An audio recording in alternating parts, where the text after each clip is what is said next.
Yeah, good morning, all of you.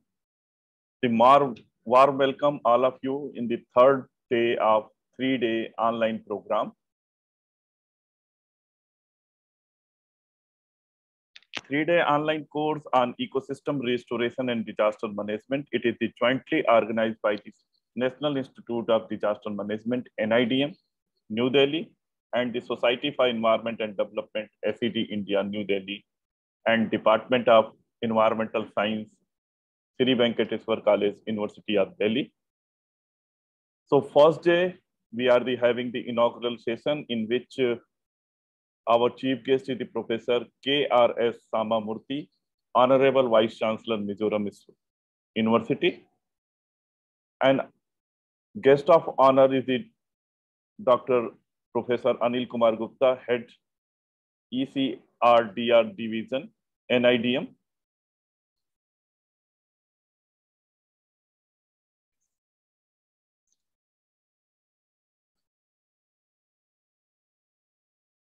Yeah, yes. And after that, the opening remark is given by the Professor C. Raj Section, President, SET India, and Professor BIT Vellore. First lecture is the first day is given by the Professor T. Pulai, Department of Botany, Sri Krishnadev University. He talked about the biodiversity threats and conservation. And the second lecture is given by the Dr. Sweta Vaidya, consultant NIDM. She talked about the climate resilience, livelihood, and ecosystem-based DDR. And the second day, the first lecture is given by the Professor Joseph Selvin, Head Department of Microbiology, School of Life Sciences, Pondicherry University. And second lecture is given by the Professor J.K. Garg, Director, Tribhuvan College of Environment and Development Sciences, a center of the Nalanda University, Nimrana. And third lecture is given by the Ms. Fatima, Young Professional, NIDM. Fourth lecture is the Mr. Harshit, Young Professional, NIDM. So now we are reaching to the third and the final day. And here we are having the three lectures. First lecture is delivered by the Dr. L.S. Rawat, G.V. Pant, National Institute of the Himalayan Environment, Srinagar, Garhwal. He will be talk about the restoration of the degraded land for the biodiversity conservation, social development in the Central Himalayas. Second lecture after today, delivered by Dr. Kavita Singh, Mata Sundari College for Women, University of Delhi, New Delhi. She will be the talk about mapping of the restoration of the wetland in India. And the third lecture will be delivered by Mr. Himanshu, the PhD scholar, the Center for the Rural Development and Technology, Indian Institute of Technology, Delhi. He will talk about the sustainable through the secret group undertaking the role of the secret ecosystem. And after that, followed by the validatory session. So with these words, I invite our student coordinator, Chetna, to introduce our first speaker, Dr. L.S. Rawat. Over to you, Chetna. Okay, so good afternoon to everyone present here. For today, our first speaker is Dr. L.S. Rawat. Dr. L.S. Rawat has done his PhD in botany from HNB Garhwal University, Srinagar, and is an expert in biological weed management for sustainable agriculture, degraded land restoration, and sustainable rural development. His area of specialization includes socio-economic development, biological weed management, and many more. He is an awardee of DST Young Scientist. He has work experience in various research projects and a keen interest in ecology, restoration ecology, and rural landscape. So now I would like to hand over the mic to Dr. L.S. Rawat. Thank you. For giving such an introduction of me. First of all, I would like to welcome and give a very special thanks to Dr. Abhishek, who has given me this opportunity to share my experience with you all. And Good afternoon to each and everyone. First of all, I'm going to present the resolution of degraded land in Central Himalaya, where we have two case studies. One is from PD Gadwal, and second is of Banswara. So I will go to share my presentation.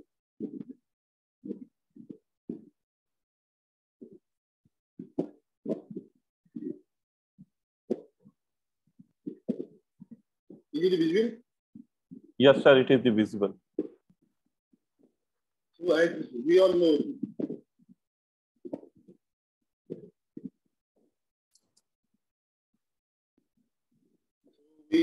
that about 24% of global land is degraded. Sir, you are not in the first slide. It is in the second slide, sir. Just first slide. That's that title page and my name and people discussion. Sir, पहली slide पे कर दीजिए एक बार. So this I'm going to deliver my presentation on restriction of the land development in Kerala. We have two cases. One is from Tedigar, where in Tedigar we have selected three big places: Mamadgaon, Hadia, and Jamnikal. Second one is from Dhiri Banswara, one of the village issues there. And I belong to Jeepan Institution, Jeepan Institute of Environment of the Gadwal Visitor Center in Uttarakhand. So I will go ahead. So as we all know that about 24% of global land is degraded, in which about 1.5 billion people's livelihood is dependent. And that is especially from the people who belong to developing countries. Deforestation and land degradation reduce is a major driver to reduce the capacity of forest and pose considerable threats to food security and other ecosystems, especially food, fodder, and other mixing plants, especially in mountains. Further, this land degradation, we all know that as greenhouse gas, that increase atmospheric carbon, which results global warming, and it's also a major cause of the land degradation in mountain Himalaya, landslides and environmental disaster. You might have heard about the 2013 test in Kedarnath, where so many people died, and people have also lost their values, and there was a huge problem to the people who were totally dependent on the pilgrimage. And the second test we might have heard recently in 2020-21, the Rain Laka, where avalanches occurred in Rishi Ganga. And one of the NTPC hydropower projects was badly damaged. And the people who had engaged in the hydropower for their livelihood, they have lost their livelihood. This is one of the major cause of the land degradation, especially in mountains. Therefore, the vegetation is only one option where we can restore the degraded land through restoration and plantation of multiple tree species to mitigate the climate change and somehow we can reduce the global warming that everyone is facing nowadays. And this is one of the strategies to increase the biodiversity of the region. As India became a party to one challenge, and the United Nations declared on ecosystem restoration, where India pledged to restore 26 million degraded land. If we talk about India, in India about 29% land is degraded, and we are going to target 26 million of hectare land. That is about 1.5%. If we see the total percent of land degradation and the target 26 million, 1.5%, there is, you will find a huge gap. The target we are going to rehabilitate, and the total percent of land. We need to bring more and more degraded land under rehabilitation, so that we can contribute somewhat to global SDGs, sustainable development goals In view of our rehabilitation of degraded land through multiple tree species, only through people participation, one of the crucial steps that can enhance the livelihood, reduce tragedy, and mitigate the climate change impact in the region. As I have already told, we have selected three clusters in KD Garhwal, where Hadia village, Jamni Khan, and Maljao. Each cluster or cluster about consists of about 5 villages. In the Jamni Khal, 4 villages, Maligao, 4 villages. You can see here Hadia village cluster, Maligao village cluster, and Jamni village cluster. Before going to the rehabilitated degraded land, we need to develop a certain people participatory framework. So we can follow that framework to get success in restoration of degraded land. For that, we have developed this framework where we have food research and development, participatory action research, institution coordination. As you can see that in research development support, we have identified the village, procured village community land. We need to go to a village to ask the people what are their criteria, what kind of degraded land they want to rehabilitate. We need to identify the plant species. They are socially, ecologically, and culturally important in the region. So that we can go ahead. We have also made several workshops in the villages. We have held interviews and personal interviews with the villagers. Then identify their priorities, what kind of development, what kind of species they want to rehabilitate. Like so, we have developed this framework and followed this framework throughout our activities. Again, we have also selected the plant species based on the people criteria. What they have prioritized these species, and we have gone also to review the literature to see the ecological conditions of the region where these species can be survive and thrive in the region. So, and we got participatory score with consultation of the local people. You can see about 12 plant species they have ecological, economic, and even medicinal value. We have selected these 12 species for plantation in the region. Again, you can see in 2008 we have rehabilitation of digital land in 2009, 2010, 2011, where the planted species were dead due to some factor, due to lack of water, due to lack of land. That plant was replaced in 2009, again in 2010, and again in 2011. We have assessed the mortality of the plants. They were planted in the digital land, and the plants were dead. They were replaced from new ones. These are the horticultural species we have selected based on the people priority of the region, because we are going to plant both kinds of plants. They have fodder value and fuel value and even the medicinal value. And at the same time, we are going to promote their livelihood. We are going to enhance their livelihood. In Uttarakhand, especially in Uttarakhand land, most of the people, they migrate from their villages.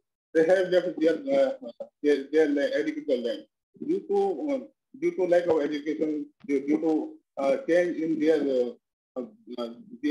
socioeconomic conditions. They want to educate their children good education. That's why they have moved to urban area and left their agricultural land. Wherever we found that wherever the agricultural land is available, we have promoted these horticultural plants to rehabilitate in the land. You can see these are the degraded land we have identified with the people participating in the villages. Again, this is one of the essential aspects. Before going to rehabilitate plantation in the degraded land, we need to assess the soil properties of the land so that we can check if the soil property, if the soil condition is improving or not. We have collected soil samples from all the degraded land and assessed before plantation, and after 2 years of plantation, after 5 years of plantation, after 10 years of plantation, That's why we can monitor the soil properties throughout the activity. Again, this is one of the very important. If you are going to rehabilitate the degraded land, we need to have water. If water is not available in the region, we can collect rainwater through rainwater harvesting time. We have gone to construct water harvesting tanks in the where we have collected degraded land for rehabilitation.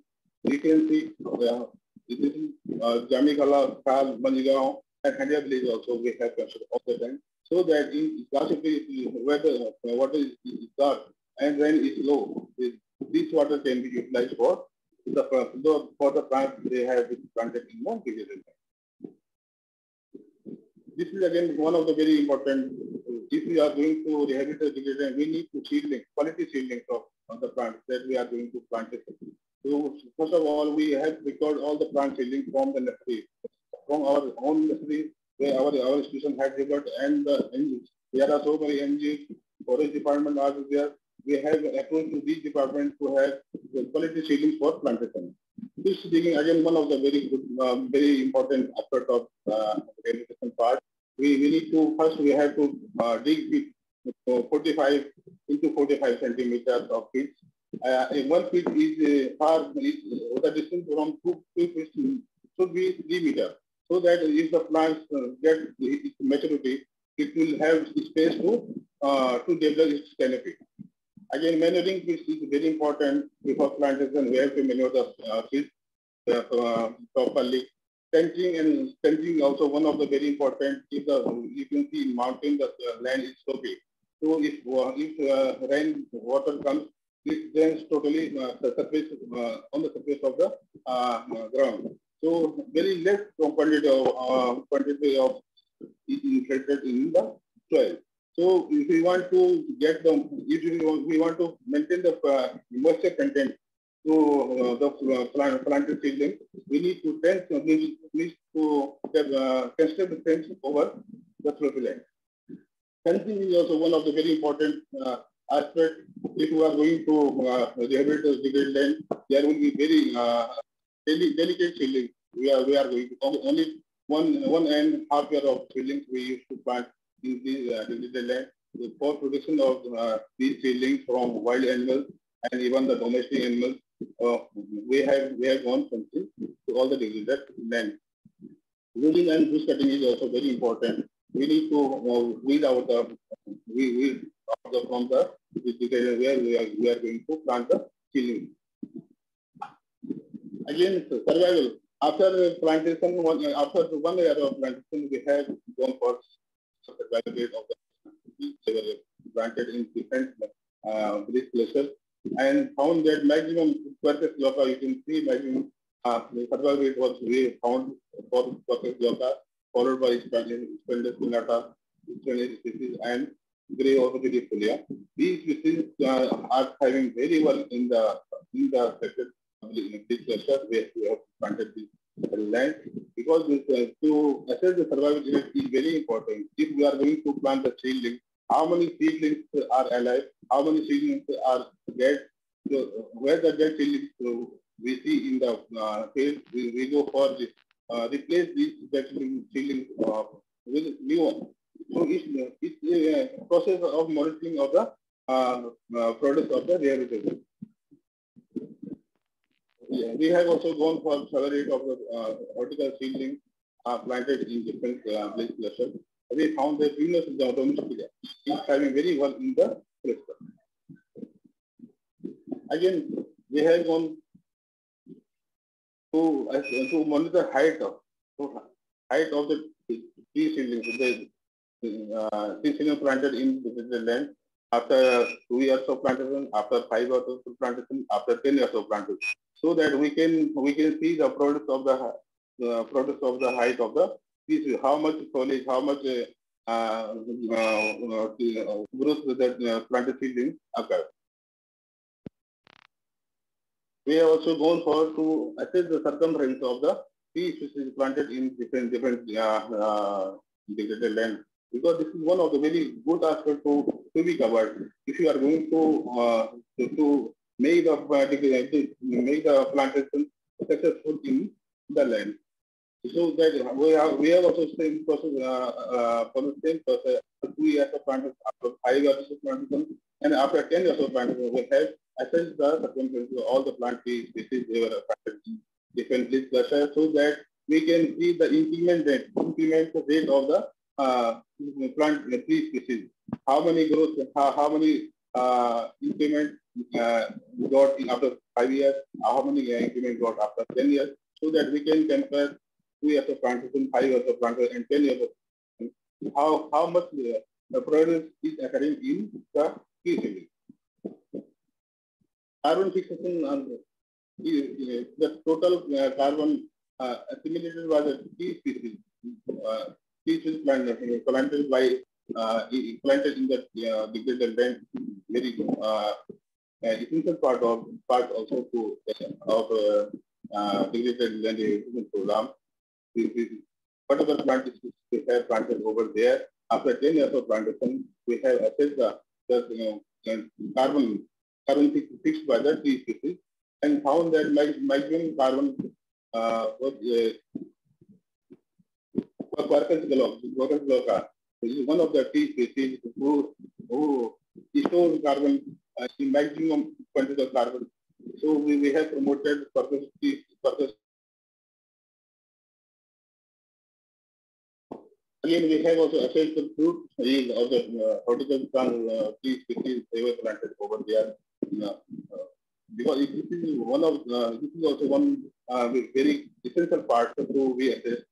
If we are going to increase the livelihood of the people, we have to show the people that how much fruit yield is occurring in the tree species they were planted before 3 years, 5 years, so that people will take interest. This kind of intervention should be over there.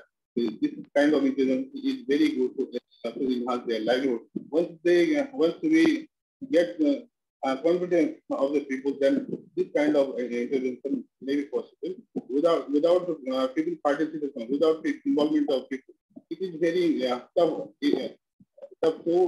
to make success in the rehabilitation of the digital land. We have also assessed the fodder fodder produced from the developed side. How many fodder people are collecting from these sides, and we have also assessed the economy of the total fodder collected by the people, so that we can say to the people that this kind of intervention will give you not only the fodder, it will also give you that will long term benefits like oxygen, to improve that environmental condition, improve wildlife, improve the biodiversity of the region, and totality it will give you it will improve the ecosystem services of the region. We have also promoted to the napier grass in farmer fields. So we have not only gone for rehabilitation of the degraded land. At the same time, we have also promoted grass, that hybrid grass to the people, so that we can have close bondage with the people. If you are going to implement the activities in the field, it is very important to have very close interaction with the people. They are involved. They belong to a particular village. If they are not involved, then the activity will not be successful. So that we have given them hybrid grass napier to increase their fodder capacity, and it will ultimately will improve the animal husbandry of the region.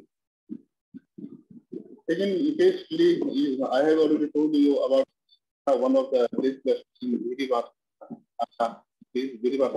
Banswara of district Jaisalmer, where our sir, even nowadays is Professor Dr. R.K. Mathuri at Chennai University. He has initiated in 1991 the restoration of the Banswara.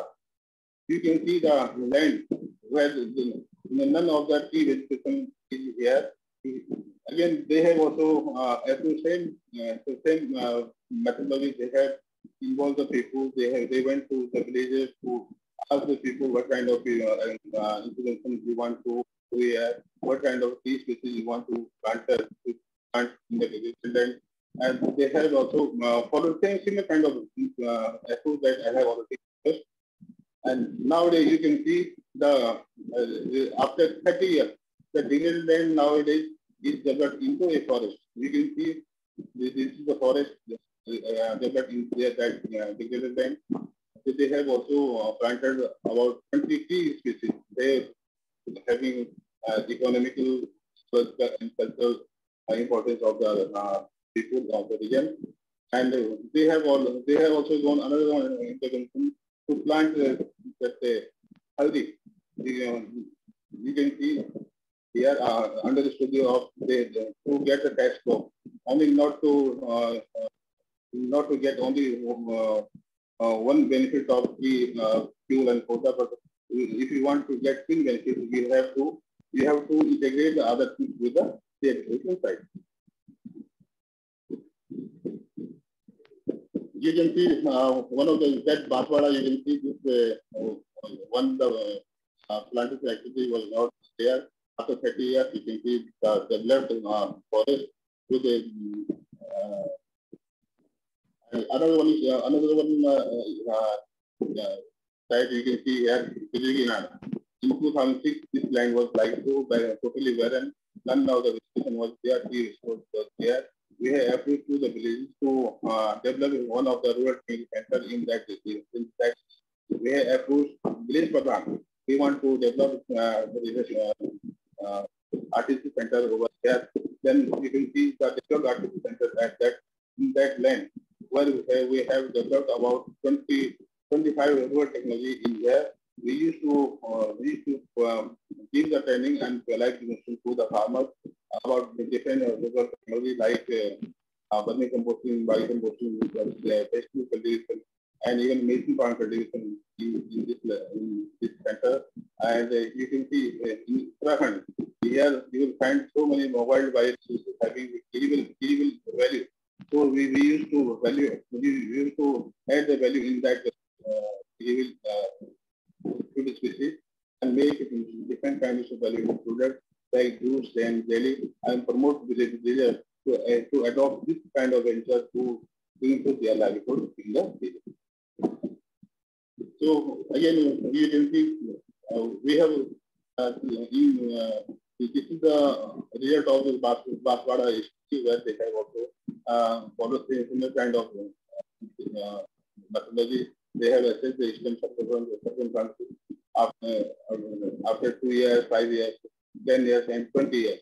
After 20 years, because if you want to make success in development in this long time, in very short time, it will not be possible to develop a restoration model. If you want to develop forest in the degraded land, it needs to about more than 30 years to develop full matured forest in that area. If once the forest is developed, it will give different kind of ecosystem services that we are taking from the nature.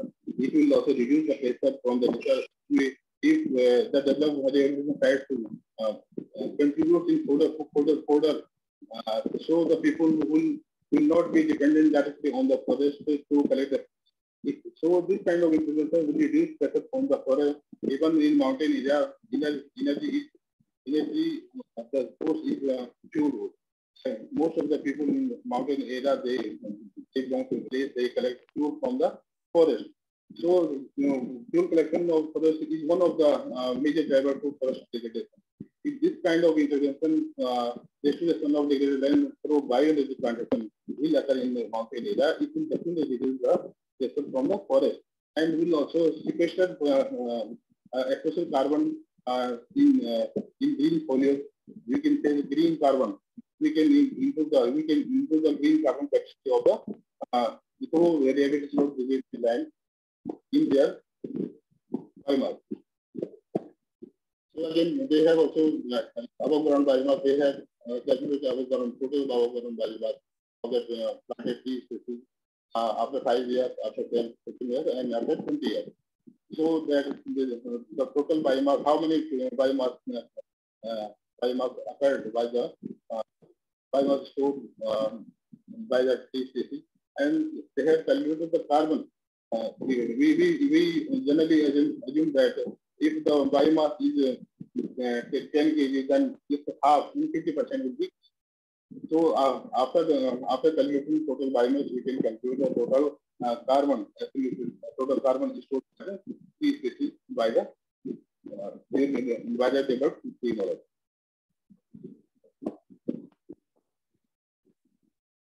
We have also published 2 publications. You can see in land policy and in land policy. Case study I have discussed in the Thierry Gadwal, from Basra. If anyone wants to go in field and see this publication and go through this publication, then you will be our each and every step that we have followed during the evaluation of the publication. These are some of the replication models. The people they have approached us. Excuse me, sir. Sorry to disturb you, sir, but your voice is not quite audible. Okay, ma'am. Okay. These are some replication models that people adopted in the area. After our introduction, the other villagers who have been not covered by us, they have our institution to get the benefits from such kind of intervention. Then we have approached in these villages. We have provided them horticulture planting species. We have given them live demonstration. We have also provided them that knowledge how to develop the orchard in the digital land, and they have followed these approach. Nowadays, these kind of intervention we can see in the area. These are the rehabilitation models that I have already discussed about them. I'm just going to.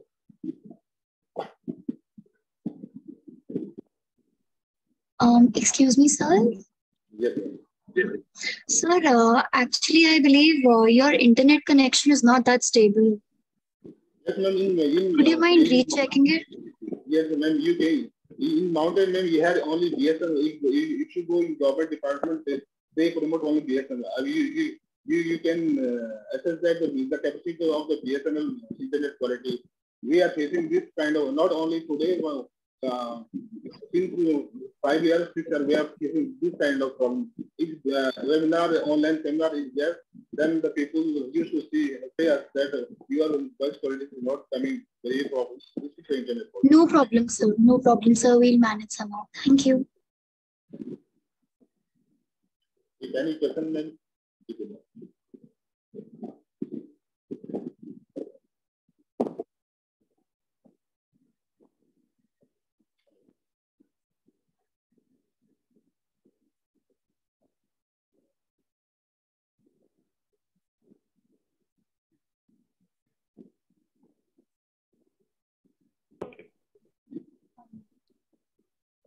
Hello yes sir sir आप अगर manual जाएंगे slide पे ना तो शायद move करें हाँ वो बीच बीच में रुक जाती है कोई दिक्कत नहीं है सर ठीक है एक्चुअली यहाँ पे आपको पता है बीएसएनएल के पुराना वाला बीएसएनएल है तो उसमें ओके नो प्रॉब्लम सर क्या question answer okay so I request to all the audience if you are having any question you can put your questions into the chat box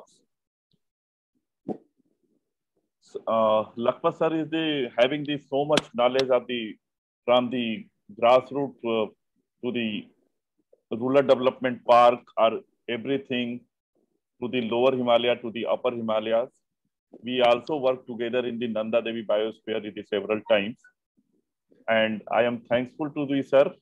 I am so many things that I learned during my PhD time to you, sir. I have also learned a lot from you. Yes, sir. Yes, sir. This is the one. I am giving to you something I am also learning from you. Yeah, we can understand that because you are sitting into the one of the remote area in the Gadwal Himalayas, and we are sitting in Delhi, so we are the better internet facility. and might be the problem of the internet. So I apologize for all the audience. There is the problem of the internet. That was nothing. But if you want, we can share with the slide to the participants. You can just leave the message on the chat box. So if any questions, you can just put into the question and answer segment or the chat box, so we can quickly pick up the question.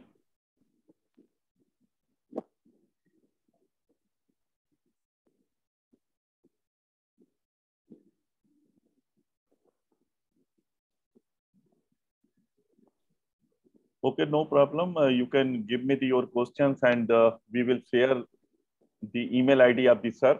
So you can directly ask the question in the email. And I think on the behalf of the sir, I am given to this responsibility. So sir will be the answer to all the queries. So thank you so much, sir. Thank you. Yeah. Again, I will thank you. No. Formally, what are the thanks will be given by the Chetna. Chetna, you will be the continue. Okay, thank you so much, sir, for your valuable input on restoration of degraded land for sustainable development in the Central Himalayas and deforestation and land degradation, that how they are reducing the capacity of forests. So thank you so much, sir, for your time. Now I would like to welcome and introduce our second speaker for the day, Dr. Kavita Singh, Assistant Professor, Department of Environmental Studies, Mata Sundari College for Women, University of Delhi. Dr. Singh is passionate about learning, innovating, and putting the first two passions together. She holds a PhD in Environmental Studies as well as 2 master's degrees along with years of teaching experience. Plant physiology and biochemistry, environmental biotechnology, and bioremediation are her fields of expertise.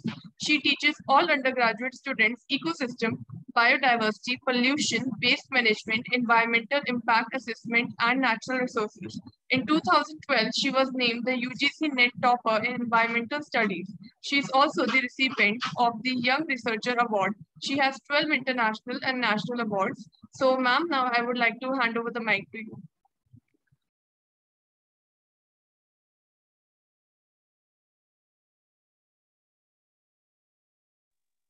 Am I audible, beta?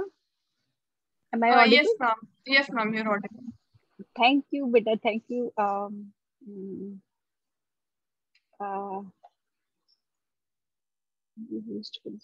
Okay. Sir, I'm not able to share my slides on this. I think I can share. From my main thing, I'm able to. Okay.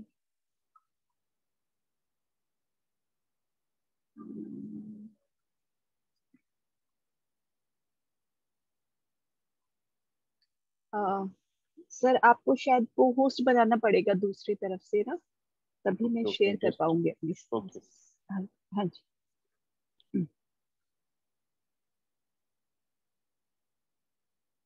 Yes. Now you can share. You can check.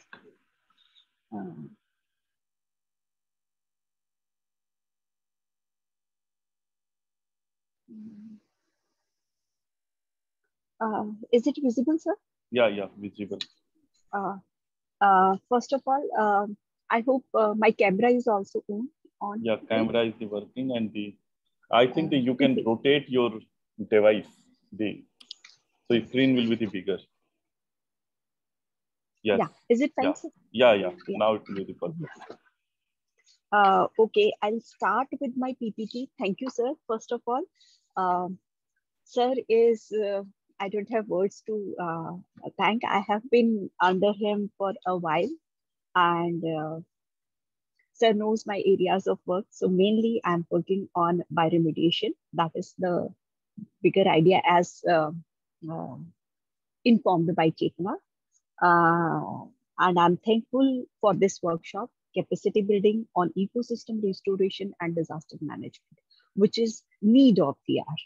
So, of course, all the institute, whether it is National Institute of Disaster Management, my own college, I'm an alumni of Shri Venkateshwara College.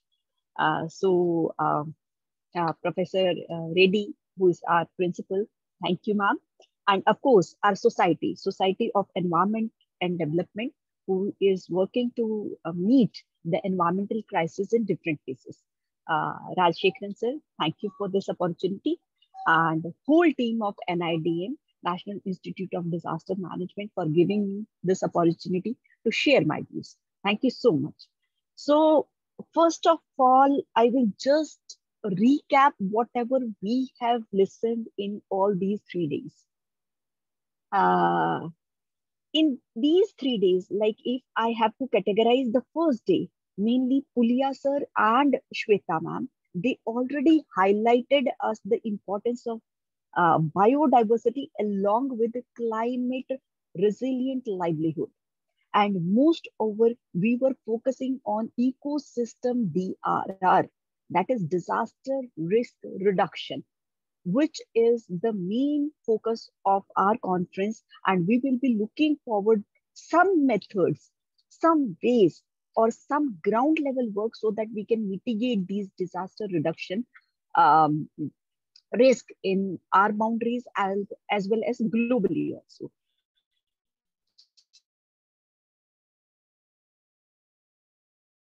Discussed about the evolution. What is the importance of evolution? What is the being any ecosystem, any mitigation issues? So that was one of the things which we already have. And I think most of the speakers, eminent speakers, they have already highlighted whatever is present in nature, and that can be easily utilized by us to counter all the disasters, or we can at least decrease the frequency of disasters by using these nature-based solutions.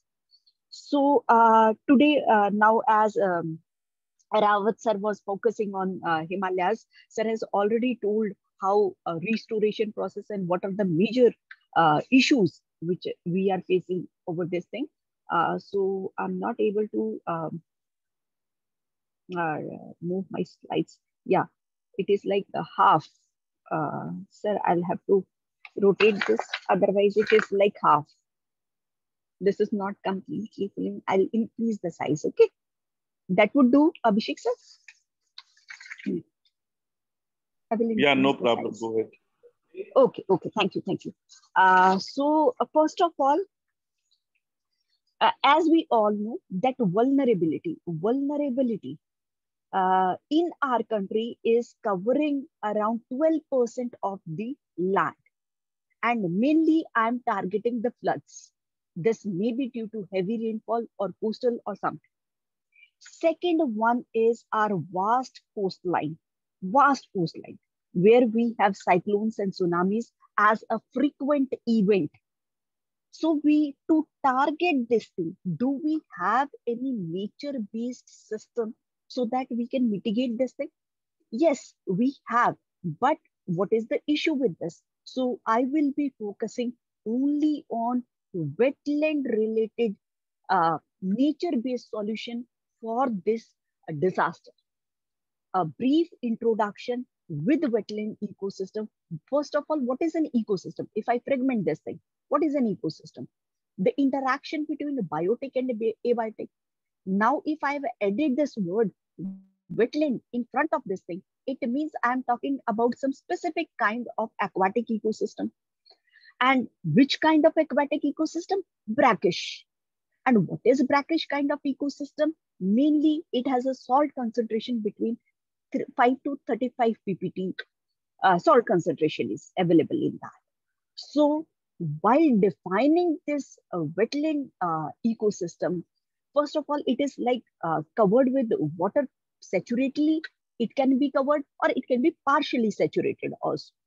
It is a distinct, or I can say it is an ecotone, right? It is between a terrestrial ecosystem and aquatic ecosystem. It may be flooded by water either permanently or it can be like seasonally in occasions. For example, in rainy season, it can come or it can continuously be having that water level in that. And mainly we have these aquifers which are like seeping out. So they create a transition, and main characteristic of any wetland is hydrophytes and hydric soils. So now what is important is Ramsar Convention. Oh, I think I have lost. Ramsar Convention about this wetland definition, which has covered a large areas. You know, when we are targeting only aquatic ecosystem, it means a small portion. But when we are targeting the definition given by Ramsar Convention, it covers a lot of more portion to be covered under wetland topics. So all the marshy areas, all the fen, peat, land, everything, it can be naturally created, or whether we have created, it can be permanently covered or temporary. Moreover, the water can be static, it can be following, fresh, brackish, any kind of water is there. And then last one, it should not exceed 6 meters in its tide. So taking all these parameters as one of the things to define wetlands in Ramsar Convention really emphasized on increasing the area which has to be put under wetland while measuring that area surface. So West Siberian lowland or Amazon river basin or Hudson Bay Lake, these are some of the largest wetlands which we have in our country. And moreover, the protected wetland, if I talk about, that is the Lenox Limor and Bolmia, it is, and almost 17 acres of land is present over here. Then what are the major kinds of wetlands? These are mainly divided into two parts. First one is inland and the other one is coastal. The first one, that is inland, that is on land surface. It can be lakes, oxbows, waterlogged, seasonal and swamp marshes. But when we talk about coastal, as we were discussing beforehand, that India has a vast coastline. So in those coastal areas, we may have these kinds of wetlands present. And if we are targeting these coastal wetlands, then definitely we can mitigate the disasters occurring in that area, or we can decrease the frequency of these disasters. So second one, what is the significance? How wetlands can, moreover, these wetlands are like sponges. What does a sponge do? If there is a water spoil and you keep this sponge, it is going to absorb all the water quantity. But if you do not have a sponge, if you squeeze it, suppose this sponge is squeezed, then all the water will come back. So in nature, wetlands act like a sponge. And that's why we are using, or we are targeting wetlands for mitigating floods and other things. So they are related, mainly water related ecosystem services, as even sir in yesterday's lecture emphasized in different things, regulating, the supporting systems, cultural systems. So all these services are being provided by wetlands, and moreover, wetlands provide a habitat to wide variety of biodiversity, as discussed in eminent professors' lectures yesterday also and day before yesterday also. They are very, very productive areas. If I talk about productivity, wetlands are one of the major producers in terms of productivity. They are major habitat in terms of water birds or migratory species. So important source of food we can find in these wetlands. They have high recreational, historical, scientific and cultural values. Then this is why a wetland matters. If I have to put a picture like this, then this is the thing.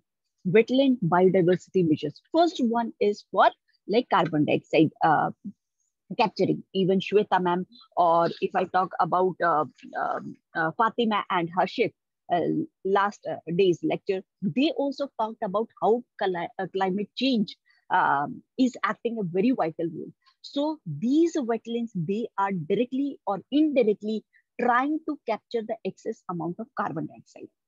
Second one, they are the natural cleaners of water. If you want to purify water, nowadays we are focusing on RO systems. But in nature also we have this capacity in wetlands. They can clear the water, and if you have, you will not find any kind of diseases. But it is not like in permissible levels only, right? It is not like if we are targeting Ganga as a whole, we cannot. But if we segregate that into a portions, definitely our wetlands will have that potential to clean that.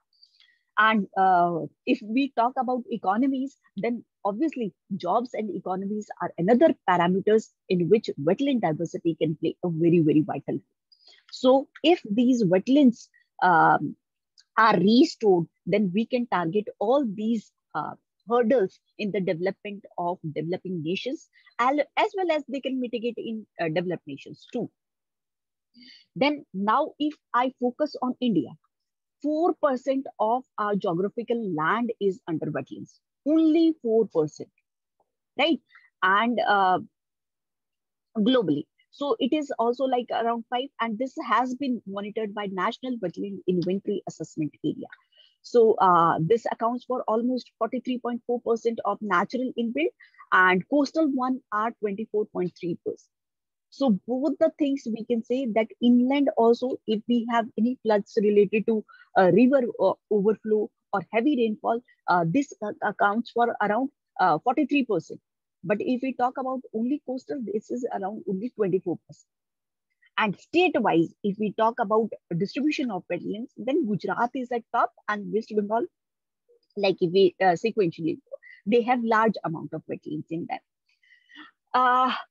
This map, I wanted to just show if we count small and bigger wetlands in a country, then if we start from Jammu and Kashmir to Kerala, it is like full of wetlands. Every state has a large number of wetlands.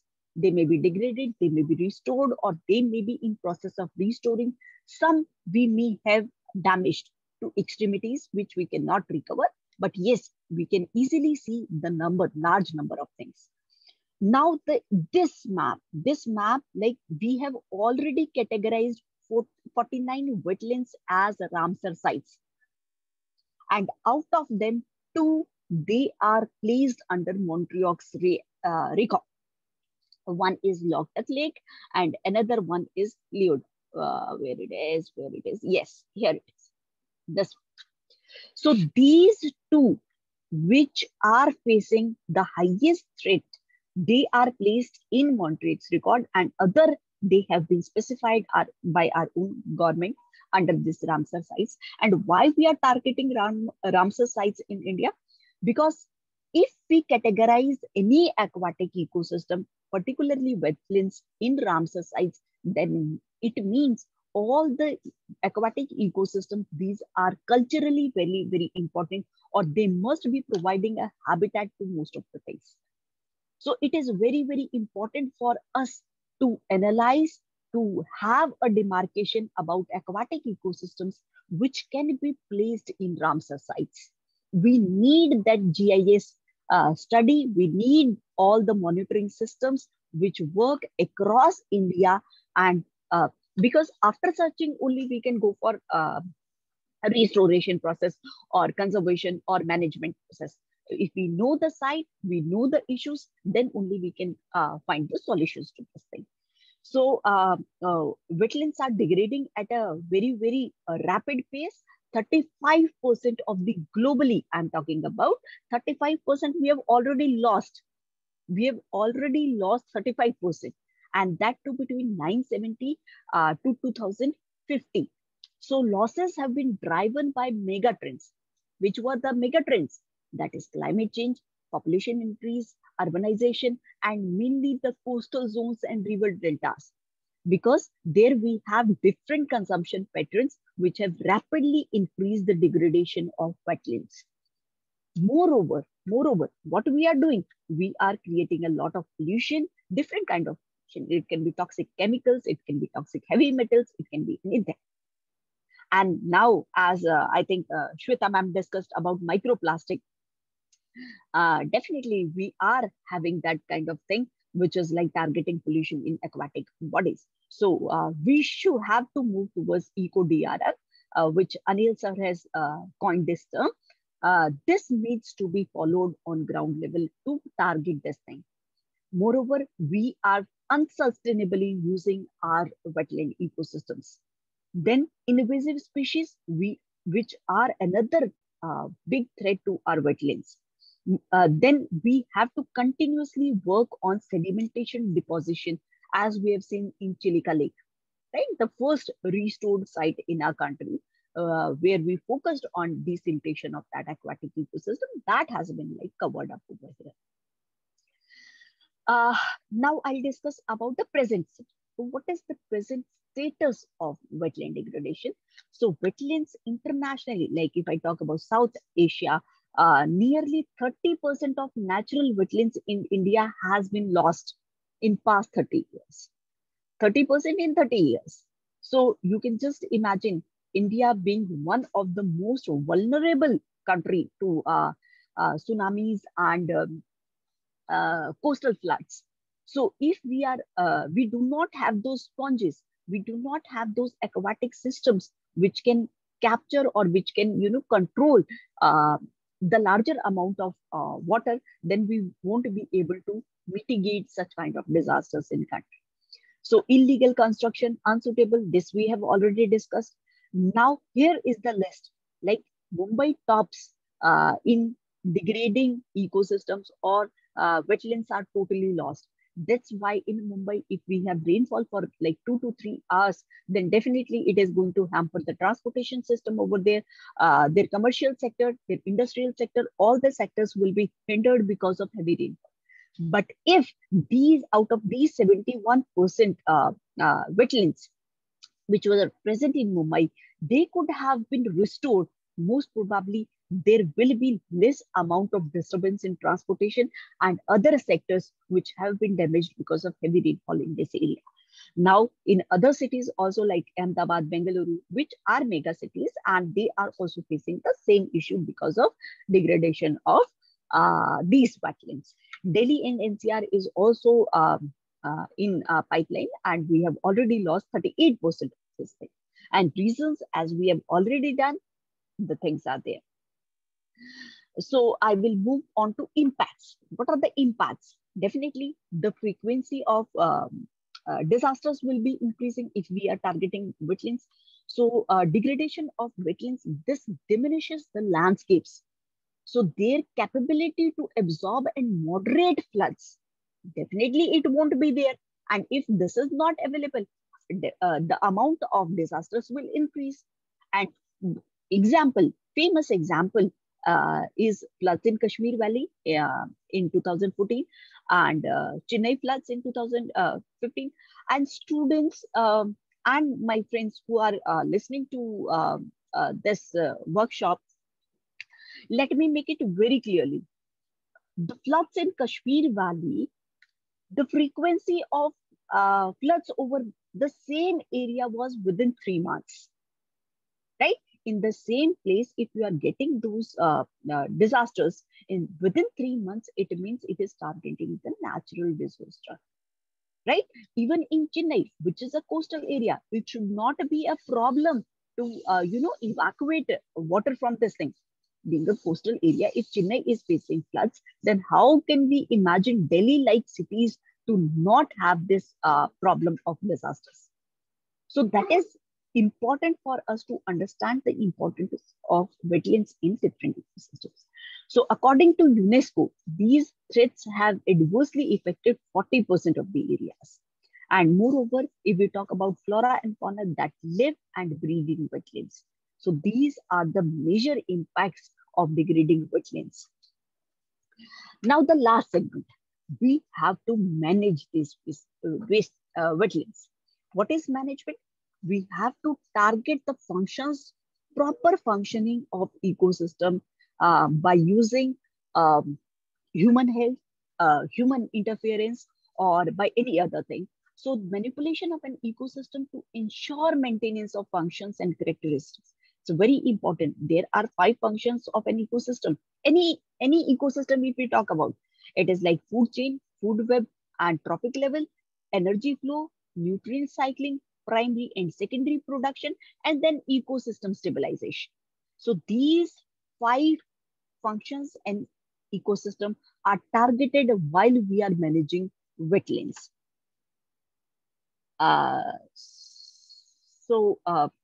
This thing, if we want to acquire these 5 functions in nature, then we require intense monitoring. Along with intense, we need continuous monitoring. We need interaction. As I think, if I'm not wrong, Harshit talked about community wala, and Shweta ma'am also, along with Fatima, that how community can play a very, very vital role, right? Local communities, state communities, they are very, very important for restoring the ecosystems near to them. So cooperation between agencies, whether we talk about states, whether we talk about environment-related ministries, soil, natural resource management, public interest groups, citizen groups, or agricultural people, the things, forestry, urban planning, development, research institutions, government, and policymakers. All these stakeholders have to come together to go towards it. We cannot say that wetland management is the only function of the government, or we cannot target the state government or public. We have to stand, we have to participate for their restoration or management. Then how can we restore? There has to be some guidelines, or there has to be some principles. So first one is preserve and protect aquatic resources. We have to target about restore ecological integrity. What is ecological integrity? The integrity means we are here also targeting the functions, whatever functions are at different, whatever natural structure is there. Then we are targeting the functions, then areas where watershed is there. So those landscapes have to be restored in a proper way. Understanding the potential, the permissible level in which it can work. Then addressing the ongoing degradation. What are the causes of degradation? How it is occurring? How can we remove that? Then we have to develop and achieve measurable goals. We have to focus on the feasibility, whether it is feasible or not. We cannot directly go on to any chemical reaction or something. Then we have to create a reference site. Like we can say, okay, this aquatic ecosystem or this wetland is restored. How this wetland or ecosystem is restored? We need a reference site, somewhere where we have all the functions working. So we will have to target all those functions to achieve that. Then we have to anticipate future changes. Like if any development project or any initiative is taken by local government or government initiatives, then how can we mitigate that thing? Then we should involve skills, insights of multidisciplinary team, right? It is not like if we are targeting only biodiversity, then we should leave other abiotic factors. We do not require land, stone, or everything, riverbed or something. We require a collective. Self-sustainability has to be regulated. It is not that we require the interference of human beings or a third party to restore natural ecosystems. So we will have to target self-sustainability in any wetland ecosystem. We have to go for passive restoration whenever it is appropriate, right? We have to target the native species in that area rather than non-native species. As Pulaiya sir has already mentioned, that non-native species, they are a threat to the native biodiversity, and they are not going to give us a space for a native species to dwell. So use of nature features or bioengineering techniques, where like pros and cons of this thing can be used. Then we have to monitor and adapt the changes, whatever changes have been occurring in that area. So these are the golden guiding. So then we also focus on water quality standards. As we all know, we have water quality parameters. We like continuously monitor dissolved oxygen,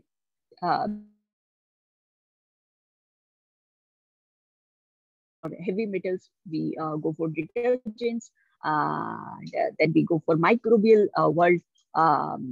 So all these water quality parameters have to be standardized in that aquatic ecosystem. More we require to create buffer zones also. What are buffer zones? If we are, you must have heard about biosphere reserves, right? Like if we are targeting biosphere reserve, we have 3 zones: core zone, buffer zone, and transition zone. In the similar way, if we have to reserve, or we have to like target any wetland, then we will have to cover a buffer zone so that the interior of this wetland can be easily saved from human activities or any other natural damage. Then community sport, as we were discussing, we have to target the young talent. And I think this is the main uh, thing or base for Professor Abhishek to conduct such kind of online workshops, lectures, so that young talent can easily come into picture. They can easily understand the basis and they can implement that thing in different regions, right? If we have around 200 people listening to this workshop, more than 200, yesterday around 300, beforehand more than 300. So this group of people, if they target any kind of wetland, the restoration process can increase the pace and we can move towards SDGs, Sustainable Development Goals. Then if we talk about regulatory bodies, we have to take help from regulatory bodies. These are interagency regulators. They work on these parameters. Like in urban planning, if we talk about urban ecosystems, then city development agencies, they will have to work on this. Then resource management, how forest department, fisheries, horticulture, agriculture, and these local citizens like us, research organizations, NGOs, CPCBs, state pollution control board, all these regulatory bodies can play a very vital role if they have an interconnection between each other. If we have information sharing, we are able to take initiatives in that way. So in India, we have already taken wetland conservation. It is through Ramsar Convention. Then we have national wetland conservation programs. Now we have central wetland management rules, right? And environment policy, which came into 2006. It mainly targets overall development of an environment, right? It is like an umbrella policy. Mainly, whatever pollutant is occurring, they are going to target and they are going to mitigate that thing. Then capacity building, as discussed by, I think, Fatima and Harshit, they have already talked about capacity building. We have to create that thing. The National Mission for Clean Ganga, which is like going at a very, very good pace under like monitoring system. They are targeting, they are segregating, they are providing rules and laws, and then master plan for Delhi 2041. In this also we have segments for restoring wetland or aquatic bodies in Delhi. This article, like Khudad Lake, last yesterday only, I think, sir discussed about, Garg sir discussed about different wetlands in Delhi. So this is another one, like Khudad Lake, which was like restored through the process of authorities and even public participation. So this is one of the successful examples we can take into, or we can have this as a reference site and we can go for it. Then this 5-year plan, like if I have to discuss about this thing, 130 wetlands have been identified for priority for their restoration. So what they are doing, 2011, they have prepared a National Wetland Atlas, because we require the things. We require the detailed information about the wetlands. So on this satellite imaging, we have already have an atlas. We have mapped more than 2 lakh wetlands, and around this thing, as we have already discussed in the previous slide, around 5% of the land is under geographical area. Then this 11 million hectares of land is under inland wala, and the other one is the coastal. So this is in Hyderabad, that is Nikampur Lake, and mainly they are targeting on World Wetland Day, how they are going to mitigate. This slide, everywhere, if I talk about global platforms, if I talk about our government initiatives, whether we talk about state level initiatives, whether we talk about educational campuses, IITs, most of the stakeholders, they are working on ground level, taking sustainable development goals as their base, how they can move towards these sustainable development goals. So in this, wetlands, they can also help us in targeting SDGs. And these are like 5 targeted SDGs through wetland restoration. First one is end poverty, right? So if that wetland is providing with productivity, maximum productivity, maximum flora and fauna is dwelling over there, maximum agricultural productivity is coming from nearby, definitely it is going to target poverty in that area. So if we are restoring this thing, then we can definitely go for this. Second one is end hunger, achieve food security and improve nutrition and promote sustainable agriculture. When we have productive wetlands, definitely the nutrient level in that or nutrient cycling will be at pace. So we can easily target these nutrients for like sustainable agriculture. We do not have to rely on fertilizers like urea in bulk. So this is the second one. Then third one is like achieve gender equality and empower all women, girls. For example, if any wetland near any rural ecosystem is there, definitely it is going to give job opportunities to all the women and girls nearby that. And that thing can easily be targeted under SDG 5.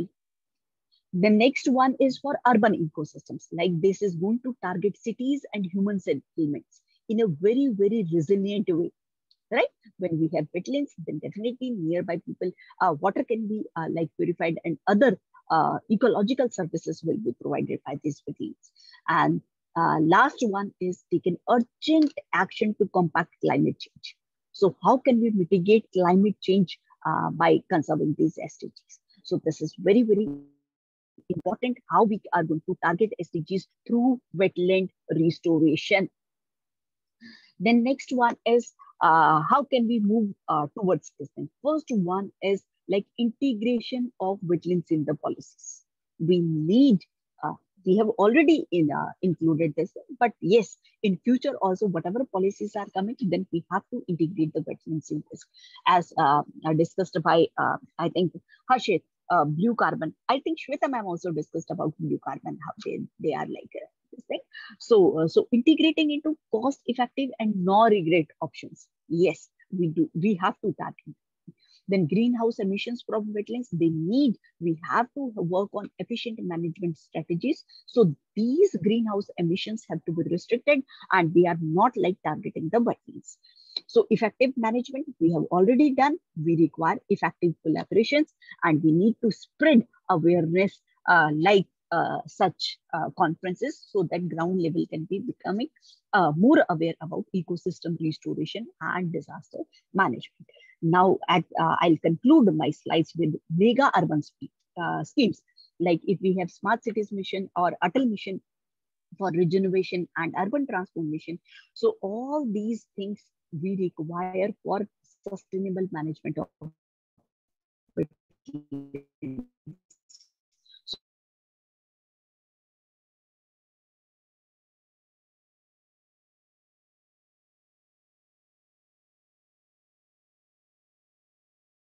and strong enforcement. Like recently, I'll give you an example of this Motor Vehicle Act. Now the people are compelled to follow the traffic rules in Delhi. So for this also, for this conservation of wetlands also, we require stronger enforcement, whether we talk about National Plan for Conservation of Aquatic Ecosystems, or whether we talk about 2017 Wala Management Rules, which have recently come up, and the same has been updated in 2020. So there have to be focusing the regulatory bodies like Central Wetland Regulatory Authority, which have advisory powers. It can give us information from the global platform where such kind of actions have been taken into consideration. And the result is the whole ecosystem is restored. Further, the awareness, which we have already discussed. So with this, I will end my PPT. Questions, please. Questions, please.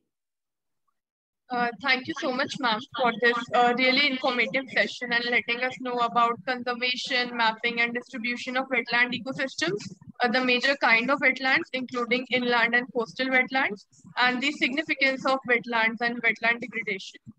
So now there are a few questions in the Q&A box, and I would like to pick them up. The first question is, how is the creation of buffer zones helping in wetland protection? Yeah, it is like a security. In our home, what do? Outer wala gate, we lock it.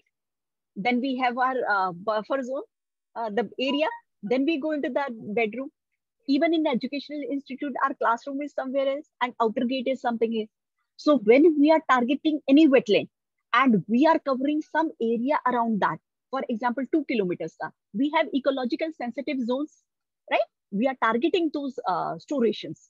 So if we have that extended area, then the activities of humans will be less impactful on the core zone.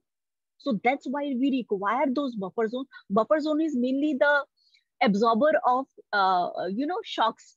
Whatever activities we are performing, they should not directly impact the core zone where we are proceeding with the conservation things, right? That is the buffer zone. You must have seen core zone, and if anyone has visited this zoo, Delhi Zoo or any zoo or any wildlife sanctuary or national park, you must have seen a core zone over there.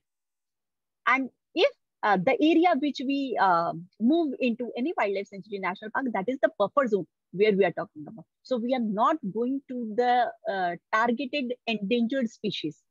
So where they are conserved. So that's why we are targeting this buffer zone should be created in those areas, mainly wetland wala. Yeah. I hope I have answered that question. And yeah, second question, Okay. please. Okay, thank you so much, ma'am. The second question is, knowing the importance of wetland in managing natural disaster, it looks utmost importance to restore the quality and quantity of wetland. But these knowledge are mostly confined to scientific community. What are the ways to take this knowledge to school level and community as well? How local community can be benefited from the wetland? Local community, first, I think is my multiple questions the candidate has asked. First one is that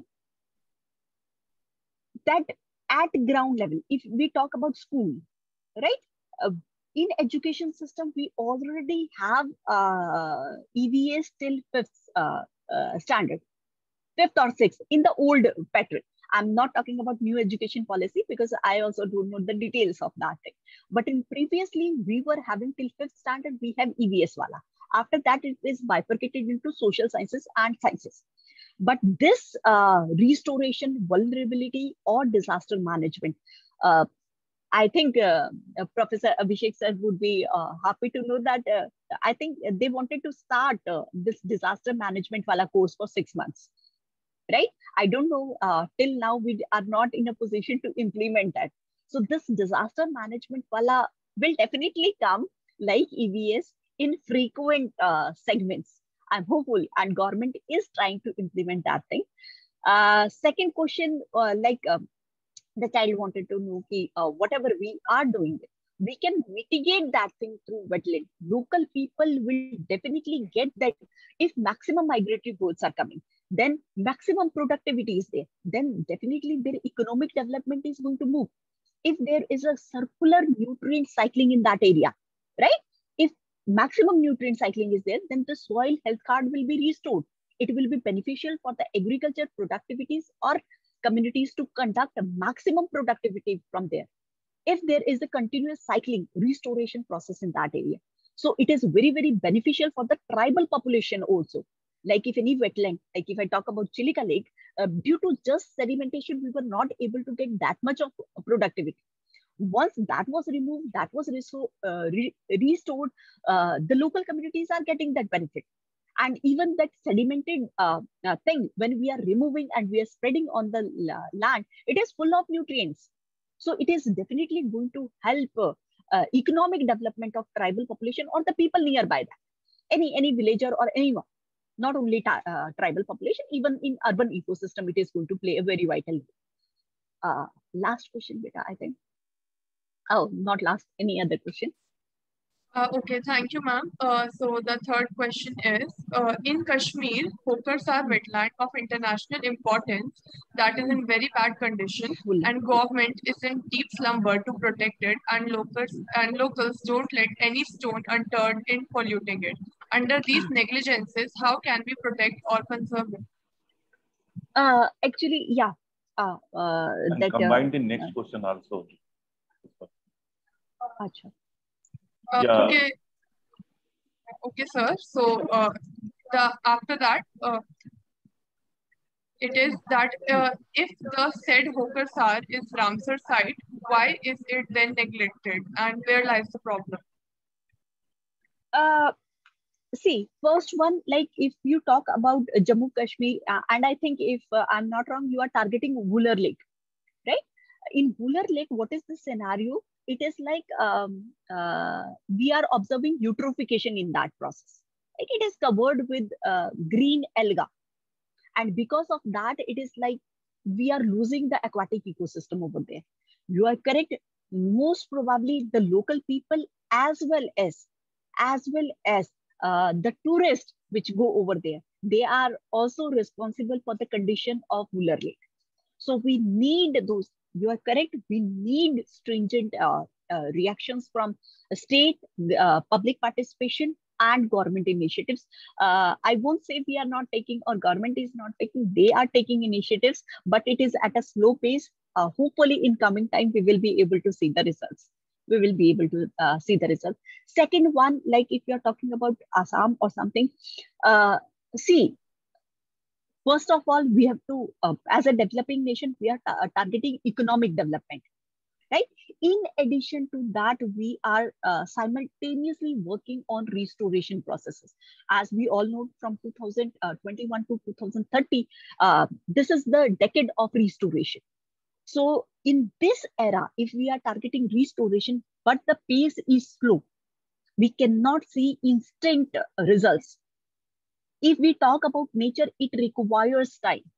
If this pandemic can take 2.5 years just to come to mild levels, now you can just imagine an natural ecosystem to restore itself. So this time frame is quite long. We need that time frame. If government is taking initiatives like I talked about Ganga also, like from 1972, we have legislation, but still we are finding pollution. So we will have to limit to the rules and regulations and the pace which people are. Thank you. Any other questions?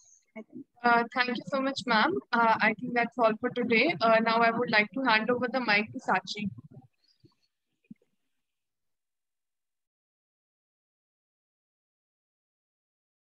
Yeah, so I would like to invite our next speaker for today, and he is Mr. Himanshu Kumar. Mr. Himanshu Kumar has an MPhil in Natural Resources Management with a specialization in climate change. He has been continuously working on assessing the vulnerability potential of various natural ecosystems in the country. Currently, Sir is pursuing his PhD from Center for Rural Development and Technology from IIT Delhi. Over to you, sir.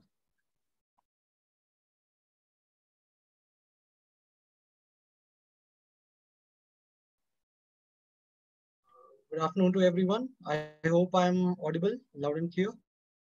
Yeah, sir, loud and clear. Let me just try to share my screen then. Yeah, sure, Himanshu.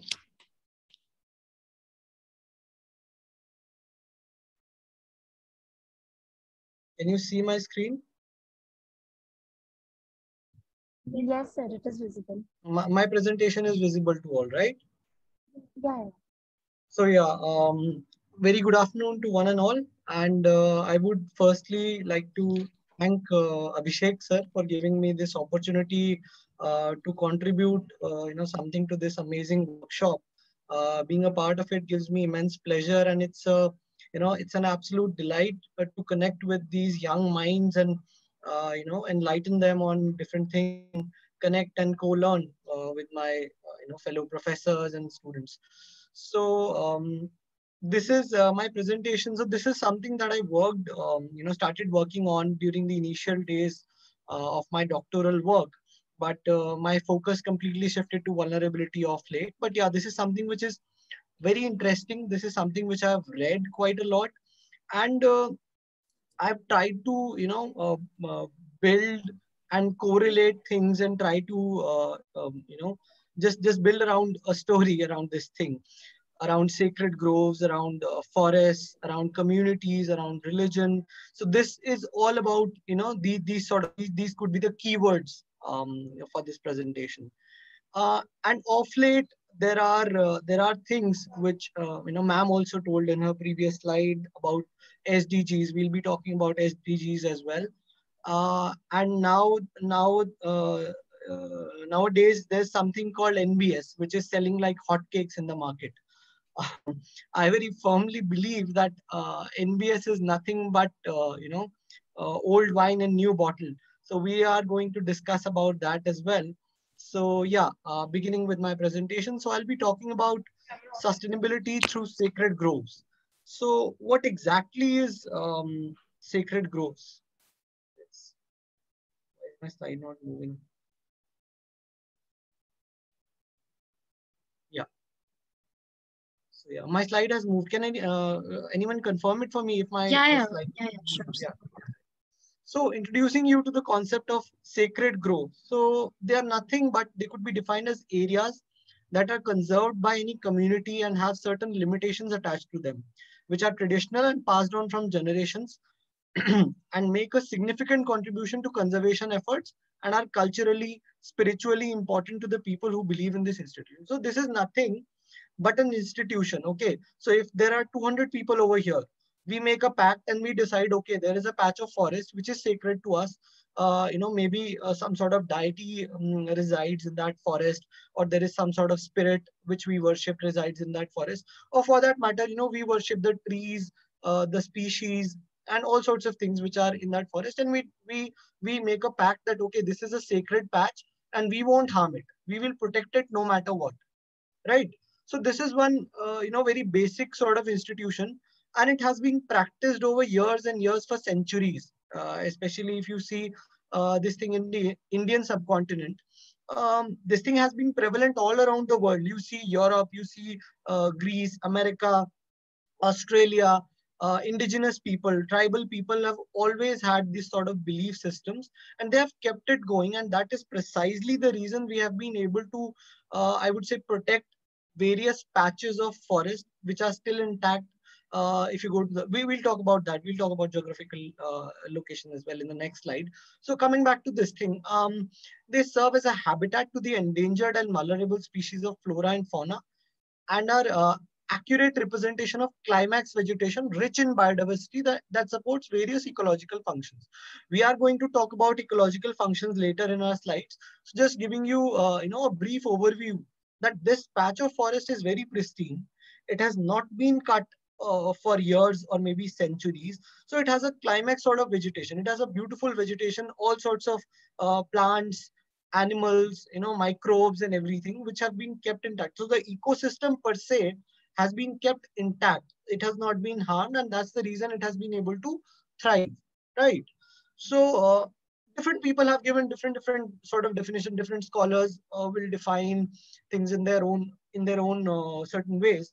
But yeah, I'm just giving you a brief about this thing. So they are defined as delimited geographical spaces which share an exquisite relationship with man through religious sentiments. Now I've talked about this thing, religious sentiment. Owing to this, the forests and other natural resources have been undisturbed. So it is not only just about the forest, okay? It is about the flora, it is about the fauna, it is about water, rivers, lakes, springs. It is about some sort of, other sort of biological things. So yeah, so our belief system defines what we protect. I'm sure most of the people over here would relate to this when I talk about religious beliefs and all. We came from animism, naturism, and then we have been, later on came all these, God worship, polytheism, monotheism, and all those things. So on and so forth. Today also, if I talk particularly about Hinduism, for that matter, they consider a lot of trees as sacred. You see people, for that matter, You see banyan for that matter, tulsi for that matter. These sort of species have a certain value, medicinal value or aesthetic value. Or there could be numerous things, scientific. So religious beliefs combining with institutions to protect the nature. That's precisely the I can say the conceptual framework of this sacred groves. So in India, if you see at present, we have over 1 lakh groves spread all across the country. I'll show it to you through a map in the form of forests, mixed landscapes, riparian buffers, woodlots, which have served as a crucial element in the conservation practice, especially for the exotic species of plants and animals. So species that are specified to a certain area, like if you go to the northeast, there'll be various plant species, medicinal species which are available only in that particular ecosystem, particular landscape. So if they cease to exist from there, you won't be able to find them. They'll be extinct. So those are those are species which are of particular importance to us, which we need to conserve at all costs. So yeah, this is a broad sort of, you can see through map the forest, how they have been distributed. I took this from an article which was published in the Scientific American by Madhav Gadgil. He has been a pioneer in this sacred grove sort of thing, and he's been working for decades now. He's a big name in ecosystem and natural resources management thing. You find a lot of pristine these sort of forests in the Western Ghats. Dr. Gadgil has worked extensively in the Western Ghats. And in the northeastern region also, you will find very pristine sort of forest which has been protected through this sort of concept.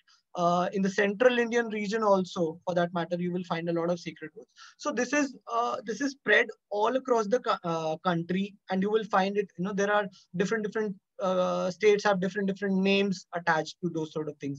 Like in Arunachal, they call it Gumpa forest. In some places they call it Devvan. In some places they call it Devrai. In Himachal they call it Kul Devta, right? In Haryana, if somebody is interested, just make a note of Mangar Bani.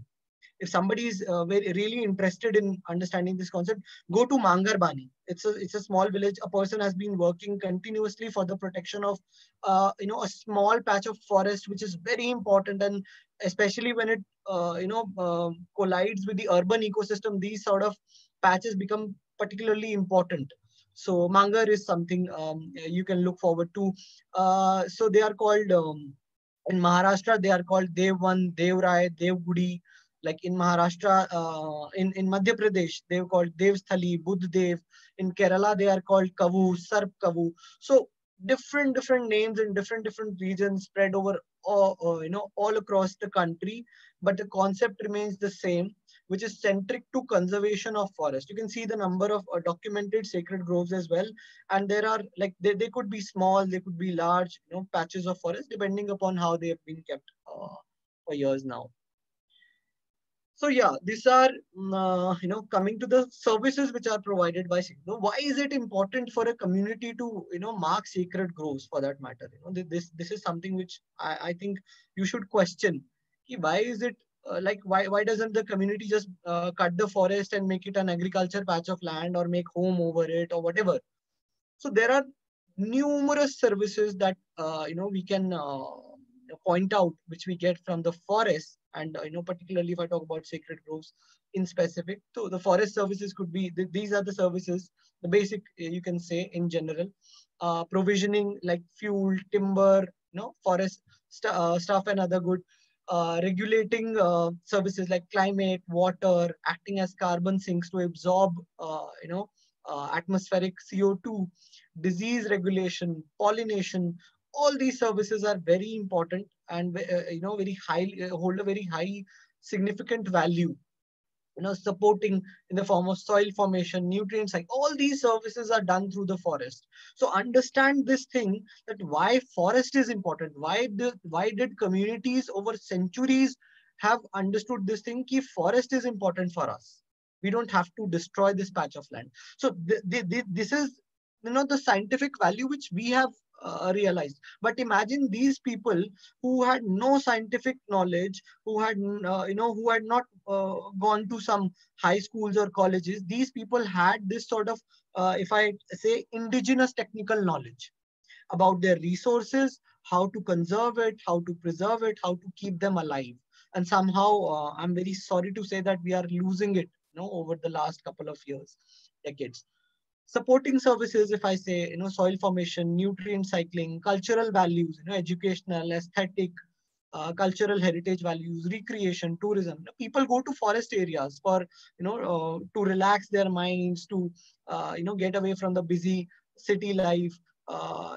Forests are the most, you can say, fancy destination for people. Everyone is, if there's summer vacation, everybody wants to go to Himachal or Uttarakhand, Mussoorie and all those places. So these forests are important for us. This is just a basic overview of how, what kind of significance they hold.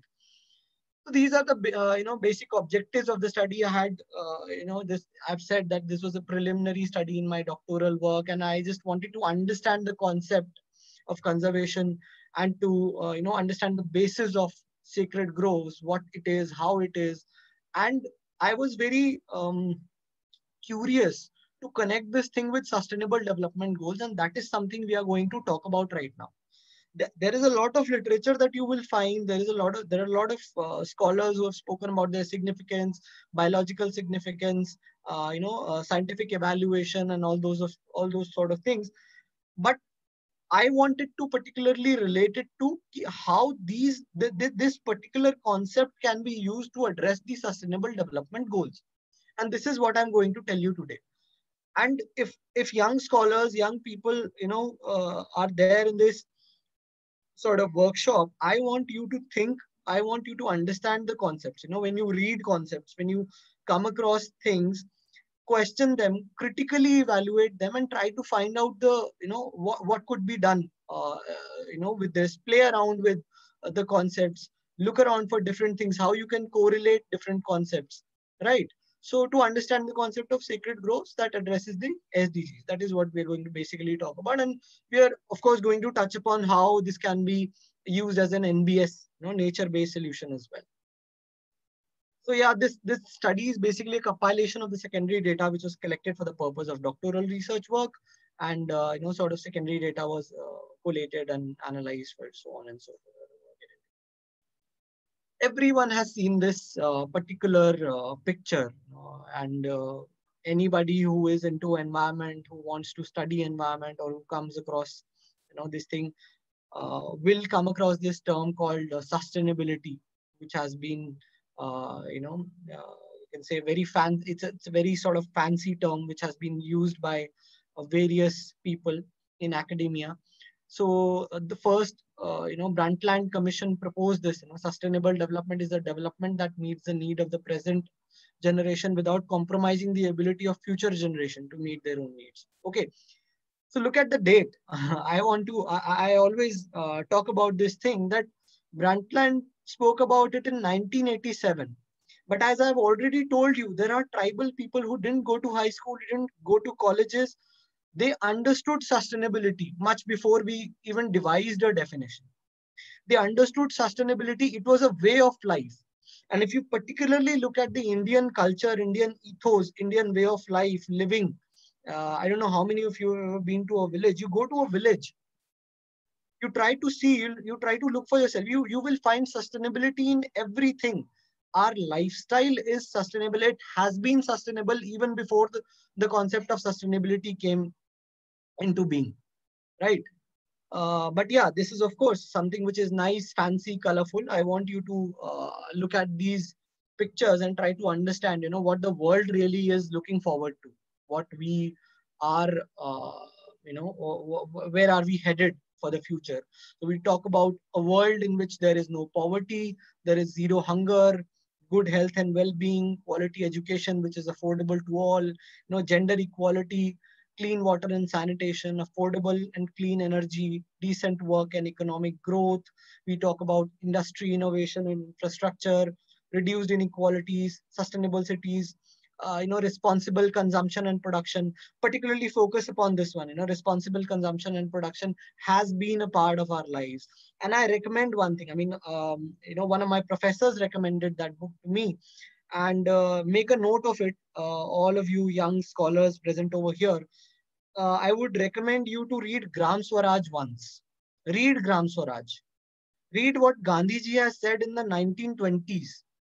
You will find sustainability over there. You will find circular economy over there. You will find the concept of minimalism over there. You will find the concept of farm to table, farm to fork over there. Something which the West has now, been fancying is something which has been a way of life for Indians. So I would say that, read about it and be proud and, say that, okay, this is a part of our culture. Again, coming back to climate action and life below water and land and, so on and so forth. So yeah, how can sacred groves help us achieve these, sustainable development goals, so-called sustainable development goals, which the world has been, focusing upon for years now.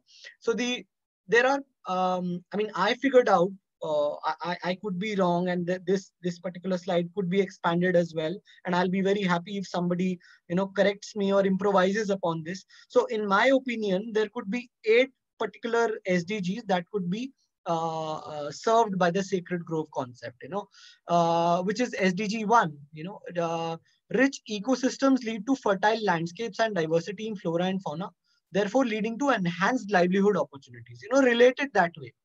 Rich ecosystem, fertile landscape, and enhanced livelihood opportunities. I would like to point out over here that in India particularly, this is very important because maximum population is directly or indirectly dependent upon agriculture for their livelihood, right? So we need fertile landscapes. Yeah. Coming to Sustainable Development Goal 2, the conservation of forests lead to adequate resources for all. This is very important, which these people have, tribal people have always realized. I've been working with tribal people for now. They're very beautiful and have sort of this understanding that conservation of forests is important for adequate resources for all. If forest is cut, we will be doomed. SDG 3, forests act as carbon sink and ensure clean air and water, which are essential for good health. See, understand it this way, pristine forests present in the Northeast are very important for us sitting in Delhi. Value it. Value the forests which are present in like all parts of the country. I'm just giving you an example of the Northeast. You might not see those forests. You might not able to, visit those forests, but that has a very significant value in ensuring clean air and water for you over here, right? Understand this. SDG 6, sacred groves lead to clean water and sources of high groundwater recharge, leading to better availability of clean water resource. So forest ensures clean water, and clean water, of course, enhanced groundwater levels, which is, a win-win situation for everyone. SDG 10, the concept promotes the well-being of indigenous communities which have limited livelihood opportunities and financial access. So, just like we speak about, people who've been left out, people who've been not look at the tribes in Andamans, look at the remote tribes in maybe Northeast. I give you an example of the Apatani tribes. They're very beautiful people, having extensive knowledge about sustainable development, having extensive knowledge about natural resource management. It is important for us to protect this concept so that those people can be kept alive and kicking. SDG 12. The institution mechanism in the sacred grove concept promotes sustainable consumption and judicious resource utilization.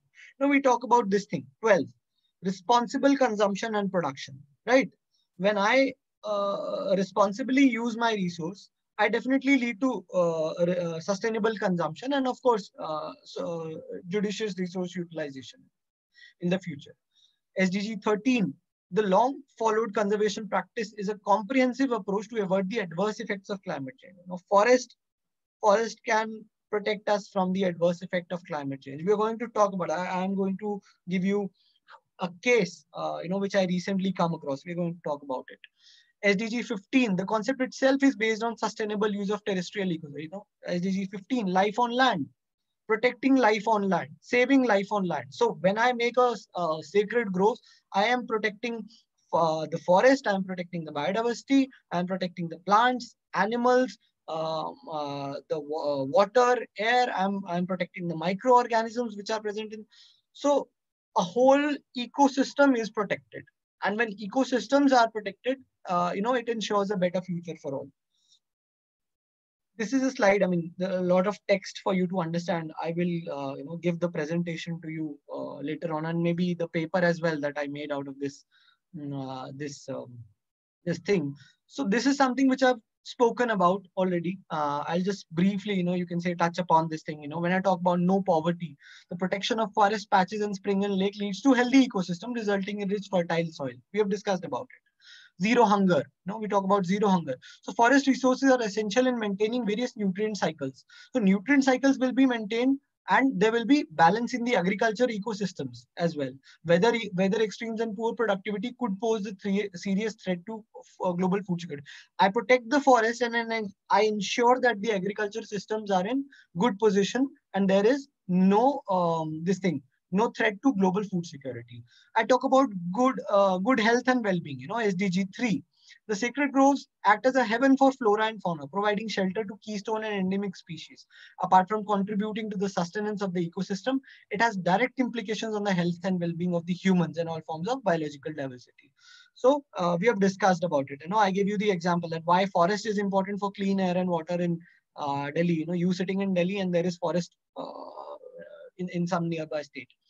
So clean water and sanitation, we have already spoken about it. Reduced inequalities, we have spoken about it. When we protect forest, we ensure that people have access to resources, and when they have access to resources, it leads to gender neutral agriculture system would lead to more inclusive planet, right? Responsible consumption and production, I've already spoken about at length. And climate action, of course, it is clear that the sacred grove system acts as carbon sink. And it is an effective conservation strategy that is globally successful and a highly appropriate adaptation measure to overcome the changes in temperature and precipitation, right? A forest patch is conserved, an ecosystem is conserved, which leads to a balance in the temperature. It leads to the balance in precipitation. It leads to the balance in the flora and fauna. So it sort of helps us act to avoid the negative effects of climate change, right? Then, of course, life on land. Sacred groves are protected landscape that are social and environmental knowledge and resources hotspot, right? So yeah, coming back to this thing, nature-based solution, which I've already said is selling like hotcakes in the market. So somebody who wants to do a doctoral work at this moment, wants to get into a PhD thing, should start working upon NBS. So what exactly is NBS? Nature-based solutions are locally appropriate action that addresses challenges such as climate change and provide human well-being and biodiversity benefits by protecting, sustainability, managing, and restoring ecosystem. So try to relate this to the concept of sacred groves. Isn't something which we have been already doing for years now? Like, does it click with you?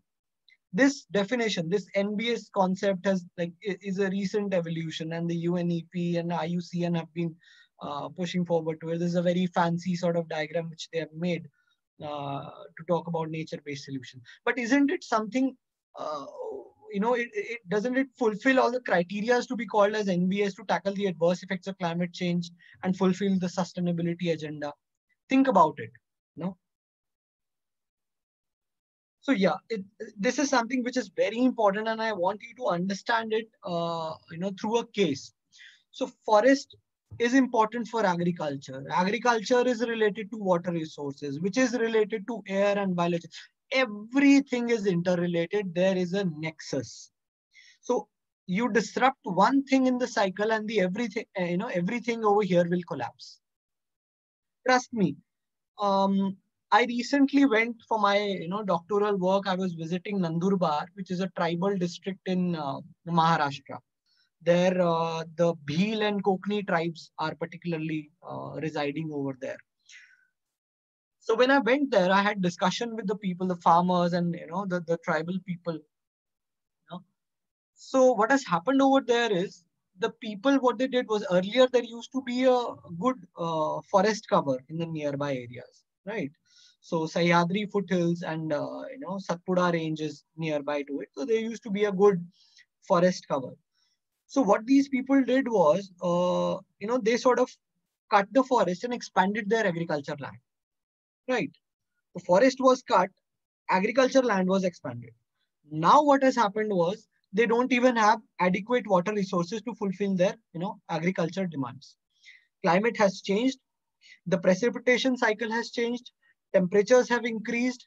They have less water. There are certain villages that I went, they don't even have water to drink. They are bringing tankers to drink water. So you play with nature, you play with the forest, you disrupt the ecosystem balance, and be prepared for it, right? So now that land, even if I have that land which I converted to agriculture, it is of no use to me because I don't even have water. The whole cycle is disrupted, right? So this slide is something very important. Somebody who wants to work in the environment sector, somebody who is interested in understanding the environment sector, understand things as a nexus. Nothing is happening in isolation. So I would like to, conclude it this way, like anthropogenic pressures on today's groves include fragmentation, area contraction, degradation. There could be numerous, I can list out numerous pressures which are there on the sacred groves, and which makes it very important for us to research them, which makes it very important for the governments to act upon, which makes it very important for us to have a particular set of policies and action, on these forest patches. Changes in social structure, resource management, and loss of indigenous technical knowledge. I spoke about indigenous technical knowledge and culture have impacted the grove tradition. People who valued these concepts have now, sort of resorted to modernization. I'm not at all against modernization, but what I'm saying is that the traditional belief system, which makes us protect and conserve things, should not be lost.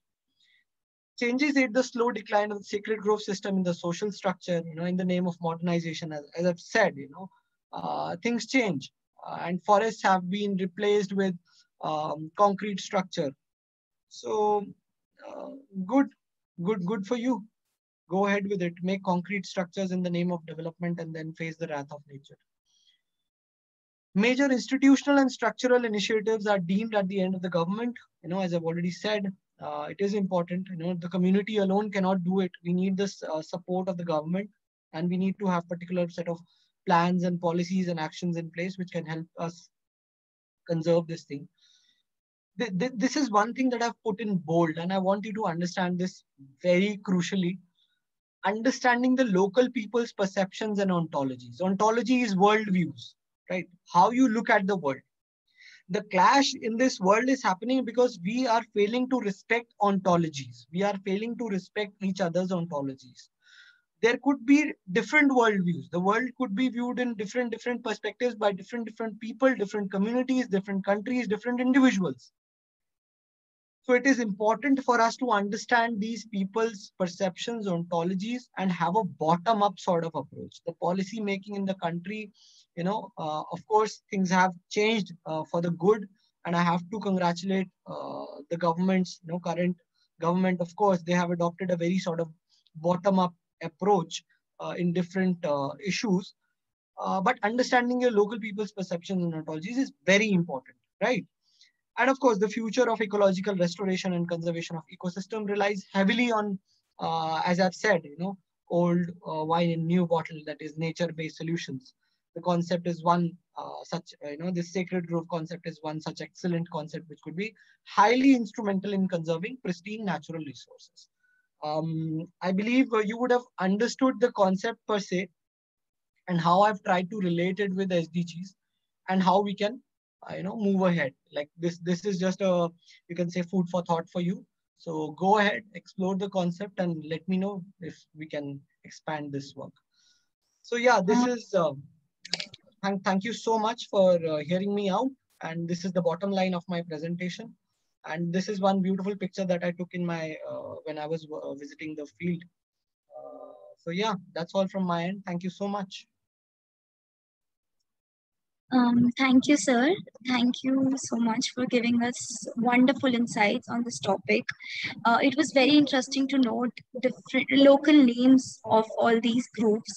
It is also very important to note that we as non-tribal communities, I believe, are like invasive species in all those areas, because we do not respect their rights, or we do not respect all these forests. However, we should.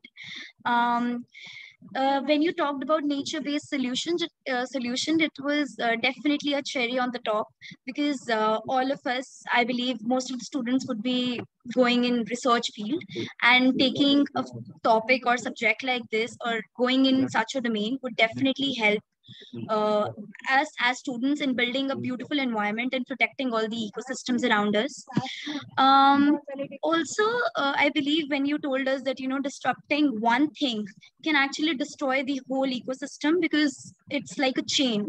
All these things are interlinked. So I think we should definitely note this when we are, interrupting the tribal communities and these ecosystems. And yeah, so if there are any queries in the chat box. Yeah, go ahead. I'll be happy to answer any queries. Yeah, I'll check. Just give me a second, please. No, there is no question answer in the chat box. So it shows that everyone is satisfied with your lecture. And apart from this, I will share with the email ID of the Himanshu. So if anyone is having questions, so directly can ask to the Himanshu. Yes. Of course. You can connect with me over email. You can connect with me over LinkedIn, wherever you wish to. I'll be happy to help. Yeah. Thank you so much, sir. Thank you so much for inviting me. And it was a delight to be here. And maybe that's Himanshu, sure. Now we are the proceed for the validatory session, and Himanshu, you will be the continue the session in this session. Okay, so we are proceed towards the validatory sessions. We are already completed the 3 days journey, started from the 5th July, 6th July, and 7th July. So it will be the Nimi, you can continue. So our webinar of 3 days now has come to an end. We all learned and understood all of the changes in our ecosystem. I hope it will create awareness among people. So to conclude the session, I would like to call Shweta back on.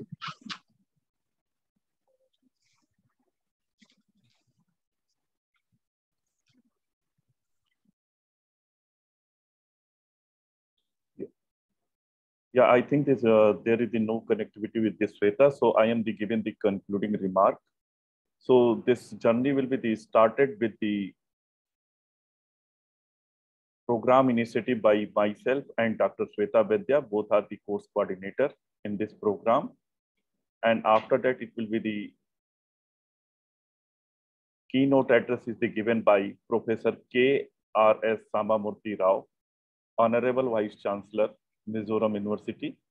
And after that, the opening remark is given by the Professor Anil Kumar Gupta, Head ECDRM Division, NIDM, and remark given by the Professor C. Rajshekharan, President, Society for Environment and Development, India, and Professor B.I.T. Vellore.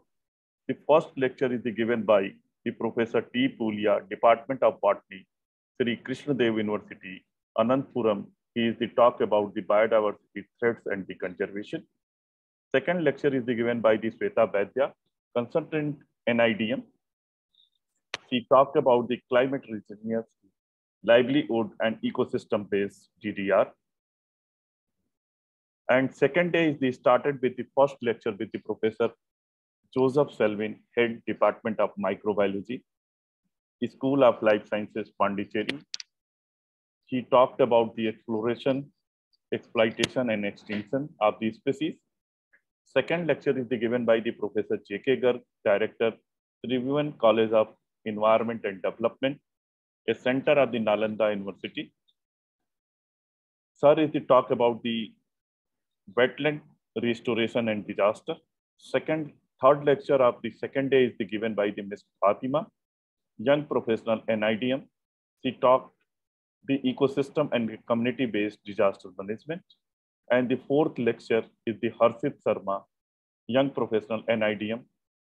He talked about the climate change impact on the ecosystem initiative taken by the DDR. And the third lecture is today. The first lecture is the start with the L.S. Rawat, G.V. Pant National Institute of the Himalayan Environment, Srinagar, Garhwal, restoration of the degraded land for the biodiversity conservation and social development in Central Himalaya.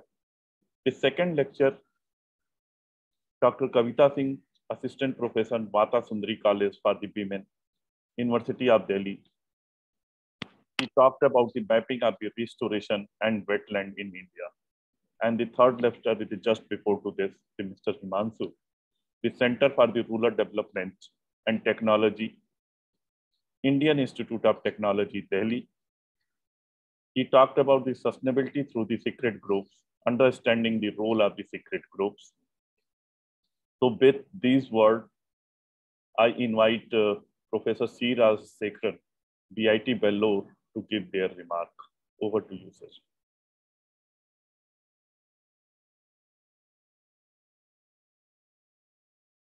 Sir, you are the mute. Unmute yourself. Good afternoon to one and all. It's my immense pleasure to be in this forum. Good afternoon to our esteemed professor, Professor K.S. Rao, organizer, Dr. Abhishek Chandra and his team for doing wonderful work on arranging this capacity building program in association with NIDM. This 9 brainstorming lectures, which will be, enable our young minds to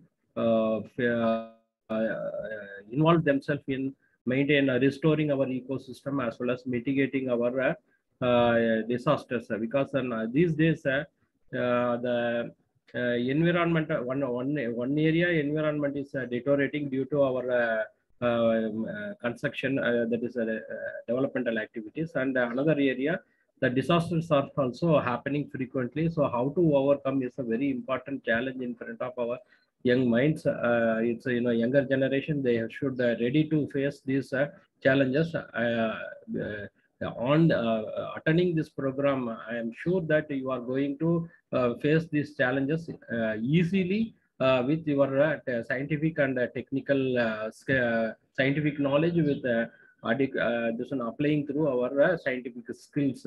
I congratulate everyone who is participated and gained knowledge on these 3 days national the NIDM program in association with SVC, as well the authorities of SVC, as well the NIDM who are all granted the permission to conduct such a event in frequent association with our Society for Environment Development India and other institutions also. This is a highly remarkable one. I am sure that this program will be very much useful for our young minds. With these words, I would like to congratulate everyone and thanking you for the given opportunity. Thank you very much.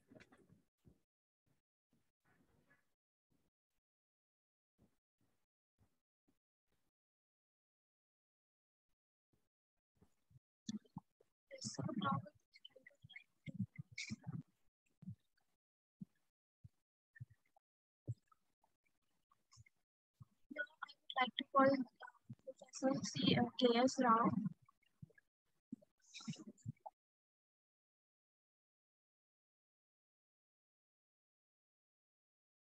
Yeah, now we are moving to our chief guest for the valedictory session. Professor K.S. Rao is here. I am very happy to introduce to my own supervisor in this forum. He is the well-known personality of the Delhi University, and he is the very good teacher, educator, and things. So I invite sir to give the valedictory address. Over to you, sir. Good afternoon to one and all. It's my privilege to interact with you all, though it is offline. I can't actually see who is listening to me. But I hope that the 3-day interaction on the ecosystem restoration and disaster management is useful to you. I hope that you really understand what is the importance of restoring the ecosystems and how it is related to protecting the mankind or humankind from the disasters. We all know that the life exists on the ecosystem services only. And without them, we cannot survive. And the disasters that we are discussing are the extreme events within the nature that are happening. And we, being part of the animal kingdom, tend to behave like animals and only respond when we are faced with the extreme situations, rather than as a humans, we should be actually learning from our mistakes and prepare ourselves to face the eventuality of such extreme events. In any case, the most important thing is, why should we restore the ecosystems? Aren't they capable of restoring themselves? This, I think, should have been asked in the first instance itself.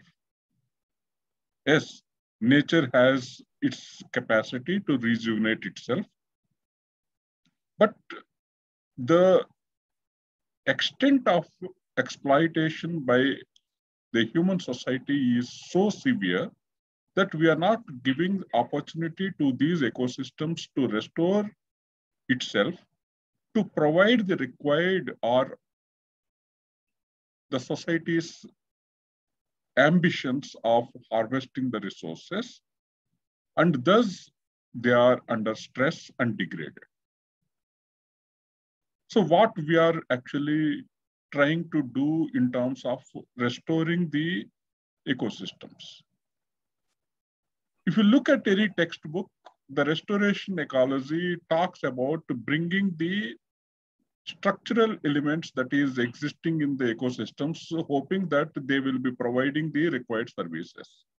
So all the textbooks and all the knowledge so far we have acquired is dependent on if there was a specific species, bring it back, so the ecosystem will come back to the normalcy. But I think the modern knowledge and our research has clearly spelled it out, that it is not important to bring the structural elements always. It is important to address the functional elements. To make you aware what it is, we all require water. And we are talking about water is the life. So how do we use the restoration technology so as we bring back the water that is useful to us? There could be a lot of wastewater we are generating, but at the same time, if we can't restore this water into water bodies, which will be percolating into the groundwater and which could be recycled back into the human society as a useful resource, then we are actually destroying our own life. We have actually encroached upon the wetlands.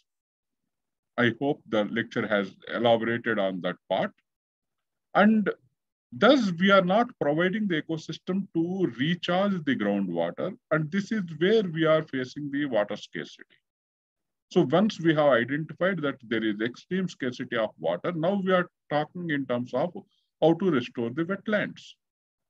So it is actually reaction rather than we could have actually foreseen this is going to come and has taken care of how to protect the existing ecosystems in a manner so as they continue to provide services and improve upon their service capacity by restoring its ability.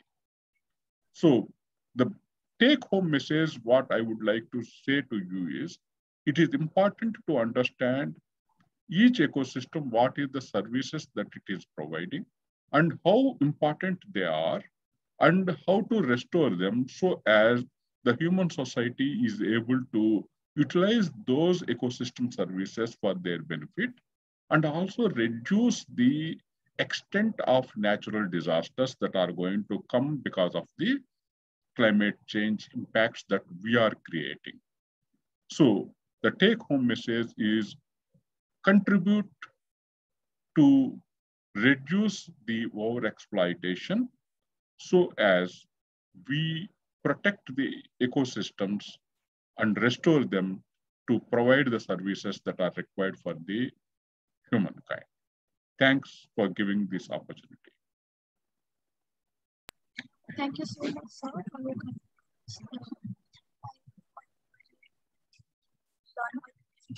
So I would like to call Dr. Abhishek Chandra sir for Thank you so much, sir, for your given your kind words in the valedictory session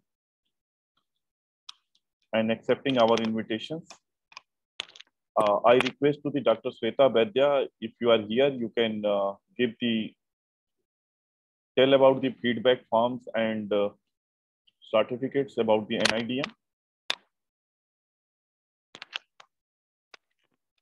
Okay. So it is all the participants because you can you will be get the feedback forms on the NIDM link, and after that you will be get the certificate from there. So now it is the formal vote of the thanks from the institution side. So I am thankful to all the participants, and thanks to the ED, Shri Taj Hassan, Executive Director NIDM, and our principal, Professor C. Sila Reddy, to the given permission to conduct this 3-day program on ecosystem restoration and disaster management. I thanks to the Professor C. Rajshekharan, Professor Anil Kumar Gupta, Head ECRDM. I thanks to the Professor K.S. Rao. I thanks to our chief guest in the inauguration session, Professor K.R.S. Samamurthy Rao, Honorable Vice Chancellor, Mizoram University. I thanks to our each and every speakers. First speaker, the Professor T. Pulaya, Department of Botany, Sri Krishnadev University, Anantapuram. I thanks to our second speaker, Professor Joseph Selvin, Head Department of Microbiology, School of Life Sciences, Pondicherry University, Professor J.K. Garg, Director, Tribhuvan College of Environment and Development Sciences, Nalanda University. Thanks to our external speaker, Dr. L.S. Rawat, G.V. Pant, National Institute of Himalayan Environment, Srinagar, Garhwal. Dr. Kavita Singh, Assistant Professor, Mata Sundari College of Women, University of Delhi. Mr. Himanshu Kumar, Center for the Rural Development Technology, IIT Delhi. So I thanks to each and everyone. Sweta ma'am is here. Ma'am, you want to say something? Over to you. Thank you, sir. First of all, congratulations that successfully you have completed this 3 days wonderful training program. And congratulations and thanks to your team members who have put in a lot of efforts to make it successful. And also towards participants, I would like to mention that those who have registered in NIDM portal and have attended the program for 80% of the time of total 3 days time, you will receive a certificate for this. But please do visit NIDM training portal where you have already registered. Go to this program's detail. There you will find out one link for feedback. So you have to give feedback, especially for this program. Without that feedback, you will not be able to download your certificate. Now, for your certificate, once we generate your attendance and we submit it to NIDM, then only you will be able to download your certificate. And this entire process will take some 3 days time. Okay, so please bear with us for that time. And then after 3 days, you can try to download your certificates. You will definitely get. And I would request Chandra sir to kindly provide me the attendance for the people who have attended the programs for 80% of the time, so that I can generate their certificates. So thank you one and all. And I'm really grateful to our dignitaries, Rao sir and Rajshekharan sir, everyone. Thank you, sir, for coming to this program and making this program successful. Thank you one and all. Yeah, thank you so much, each and everyone. Okay.